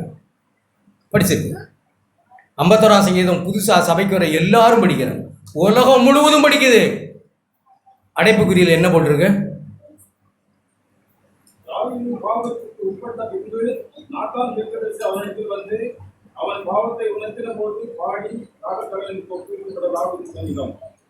பத்சேபாவிடத்தில் பாவம் செய்த பாவத்தை உணர்த்தின பின்பு தாவீது எழுதின சங்கீதம். எல்லாருக்கும் தெரியட்டும். என்ன, தேவனுக்கே தெரிஞ்சிருச்சு, இவங்களுக்கு மூப்பர்களுக்கு தெரியக்கூடாது. தேவனுக்கே தெரியல, அப்புறம் யாருக்கு தெரிஞ்சா? இப்படியெல்லாம் நம்முடைய மனோபாவங்கள் நல்லபடியாக இருக்கிறது இல்லை. சுருக்கண மனத்தாங்கள் அடைகிறோம், கசப்பு வருது, வெறுப்பு வருது. தேவனுக்கு வேற வழி இல்லை. அவர் என்ன செய்கிறார்? சிட்சிக்கிறார். திருத்துகிறார், கடிந்து கொள்ளுகிறார். அப்பமும் நம்ம மனம் திரும்புகிறோம்னு யோசிக்கிறீங்களா? யார் மேலேயாவது பழி, யாரையாவது சாட்டி விட்டு உட்காடுறோம். எழுதியிருக்கிற அருமையாய், நீங்கள் சிற்சையை சகிக்கிறவர்களாக இருந்தால், கிறிஸ்து சிலுவையில் அந்த காடியை குடித்து அந்த வலியை மறக்காமல் இருக்க ரிஜெக்ட் பண்ணது போல, நீங்களும் தேவன் உங்களை என்னையும் தேவன் சிட்சிக்கும் போது அந்த சிட்சையை, ஆண்டவரே இது வேணும் எனக்கு, இது என்னது இது வேணும், இதுக்கு மேலேயும் வேணும் ஆண்டவரேன்னு தலை வணங்கி சொல்லாம அந்த சிட்சையை சகிக்கிறா இல்லாமல் போனால் எப்படி எழுதியிருக்கு? ஒரு வசனம் எழுதியிருக்குல்ல, 8ஆம் வசனம். எல்லாரையும், தேவனுடைய பிள்ளைகள் எல்லாரையும் தேவன் சிட்சித்து அழகாய் வழியில் நடத்துகிறார். போதித்து, நான் உனக்கு போதித்து நீ நடக்க வேண்டிய வழியில் உன்னை நடத்துகிற கர்த்தர் நான் நடத்தும்போது, நான் அதை சகிக்காமல் இருந்தால் தேவன் என்னை புத்திரராய் எண்ணாமல் வேசி பிள்ளையாய் எண்ணிடுவார், விட்டு விடுவார். நான் புத்திரனாய் இருந்தால் தேவன் என்னை நிச்சயம் சிக்ஷிப்பார். எப்படி நான் என்ன நஷ்டத்தை உண்டு பண்ண, எந்த அவமானத்துக்குள்ள நடத்தினாலும், எந்த விதமான கசப்புக்குள்ள நம்மளை நடத்தினாலும் நம்மளை ரட்சிக்க தேவன் விரும்புகிறார். ஏன்னா தேவன் எவனிடத்தில் அன்பு கூறுகிறாரோ அவனை சிட்சிக்கிறார். நாம் எப்படி எடுத்துக்கிறோம்? அப்பம் பக்கம் வந்திருக்கிறோம், அவரை நாம் நினைக்கிறோம். உலகத்தோடு கூட நாம் நியாயந்திருக்கப்படாதபடிக்கு கர்த்தரால் இப்போ நாம் சிட்சிக்கிறோம். தேவனை என்னை சிட்சி, என்னை விட்டு விடாதீங்க ஆண்டவரே, என்னை திருத்தும். பேதுருவை திருத்தினாங்க, பிசாசேன்னு திருத்தினாங்க. அவர் என்ன சொன்னார்? 3.5 வருஷம் அவங்க கூட இருந்ததுக்கு தான் கிடைச்ச பேர் தானே அது, நான் வரேன். அப்படியா? நித்திய ஜீவவசனம் இன்னும் திருத்தும், இன்னும் என்னை கடிந்து கொள்ளும், இன்னும் என்னை திருத்தும். என் காலையில் என் தலையை கழுவும் ஐயா. அப்படிப்பட்ட சீசனா வேண்டாமா? நீங்கள் சொல்கிறது சரி, இன்னும் என்ன திருத்துங்க.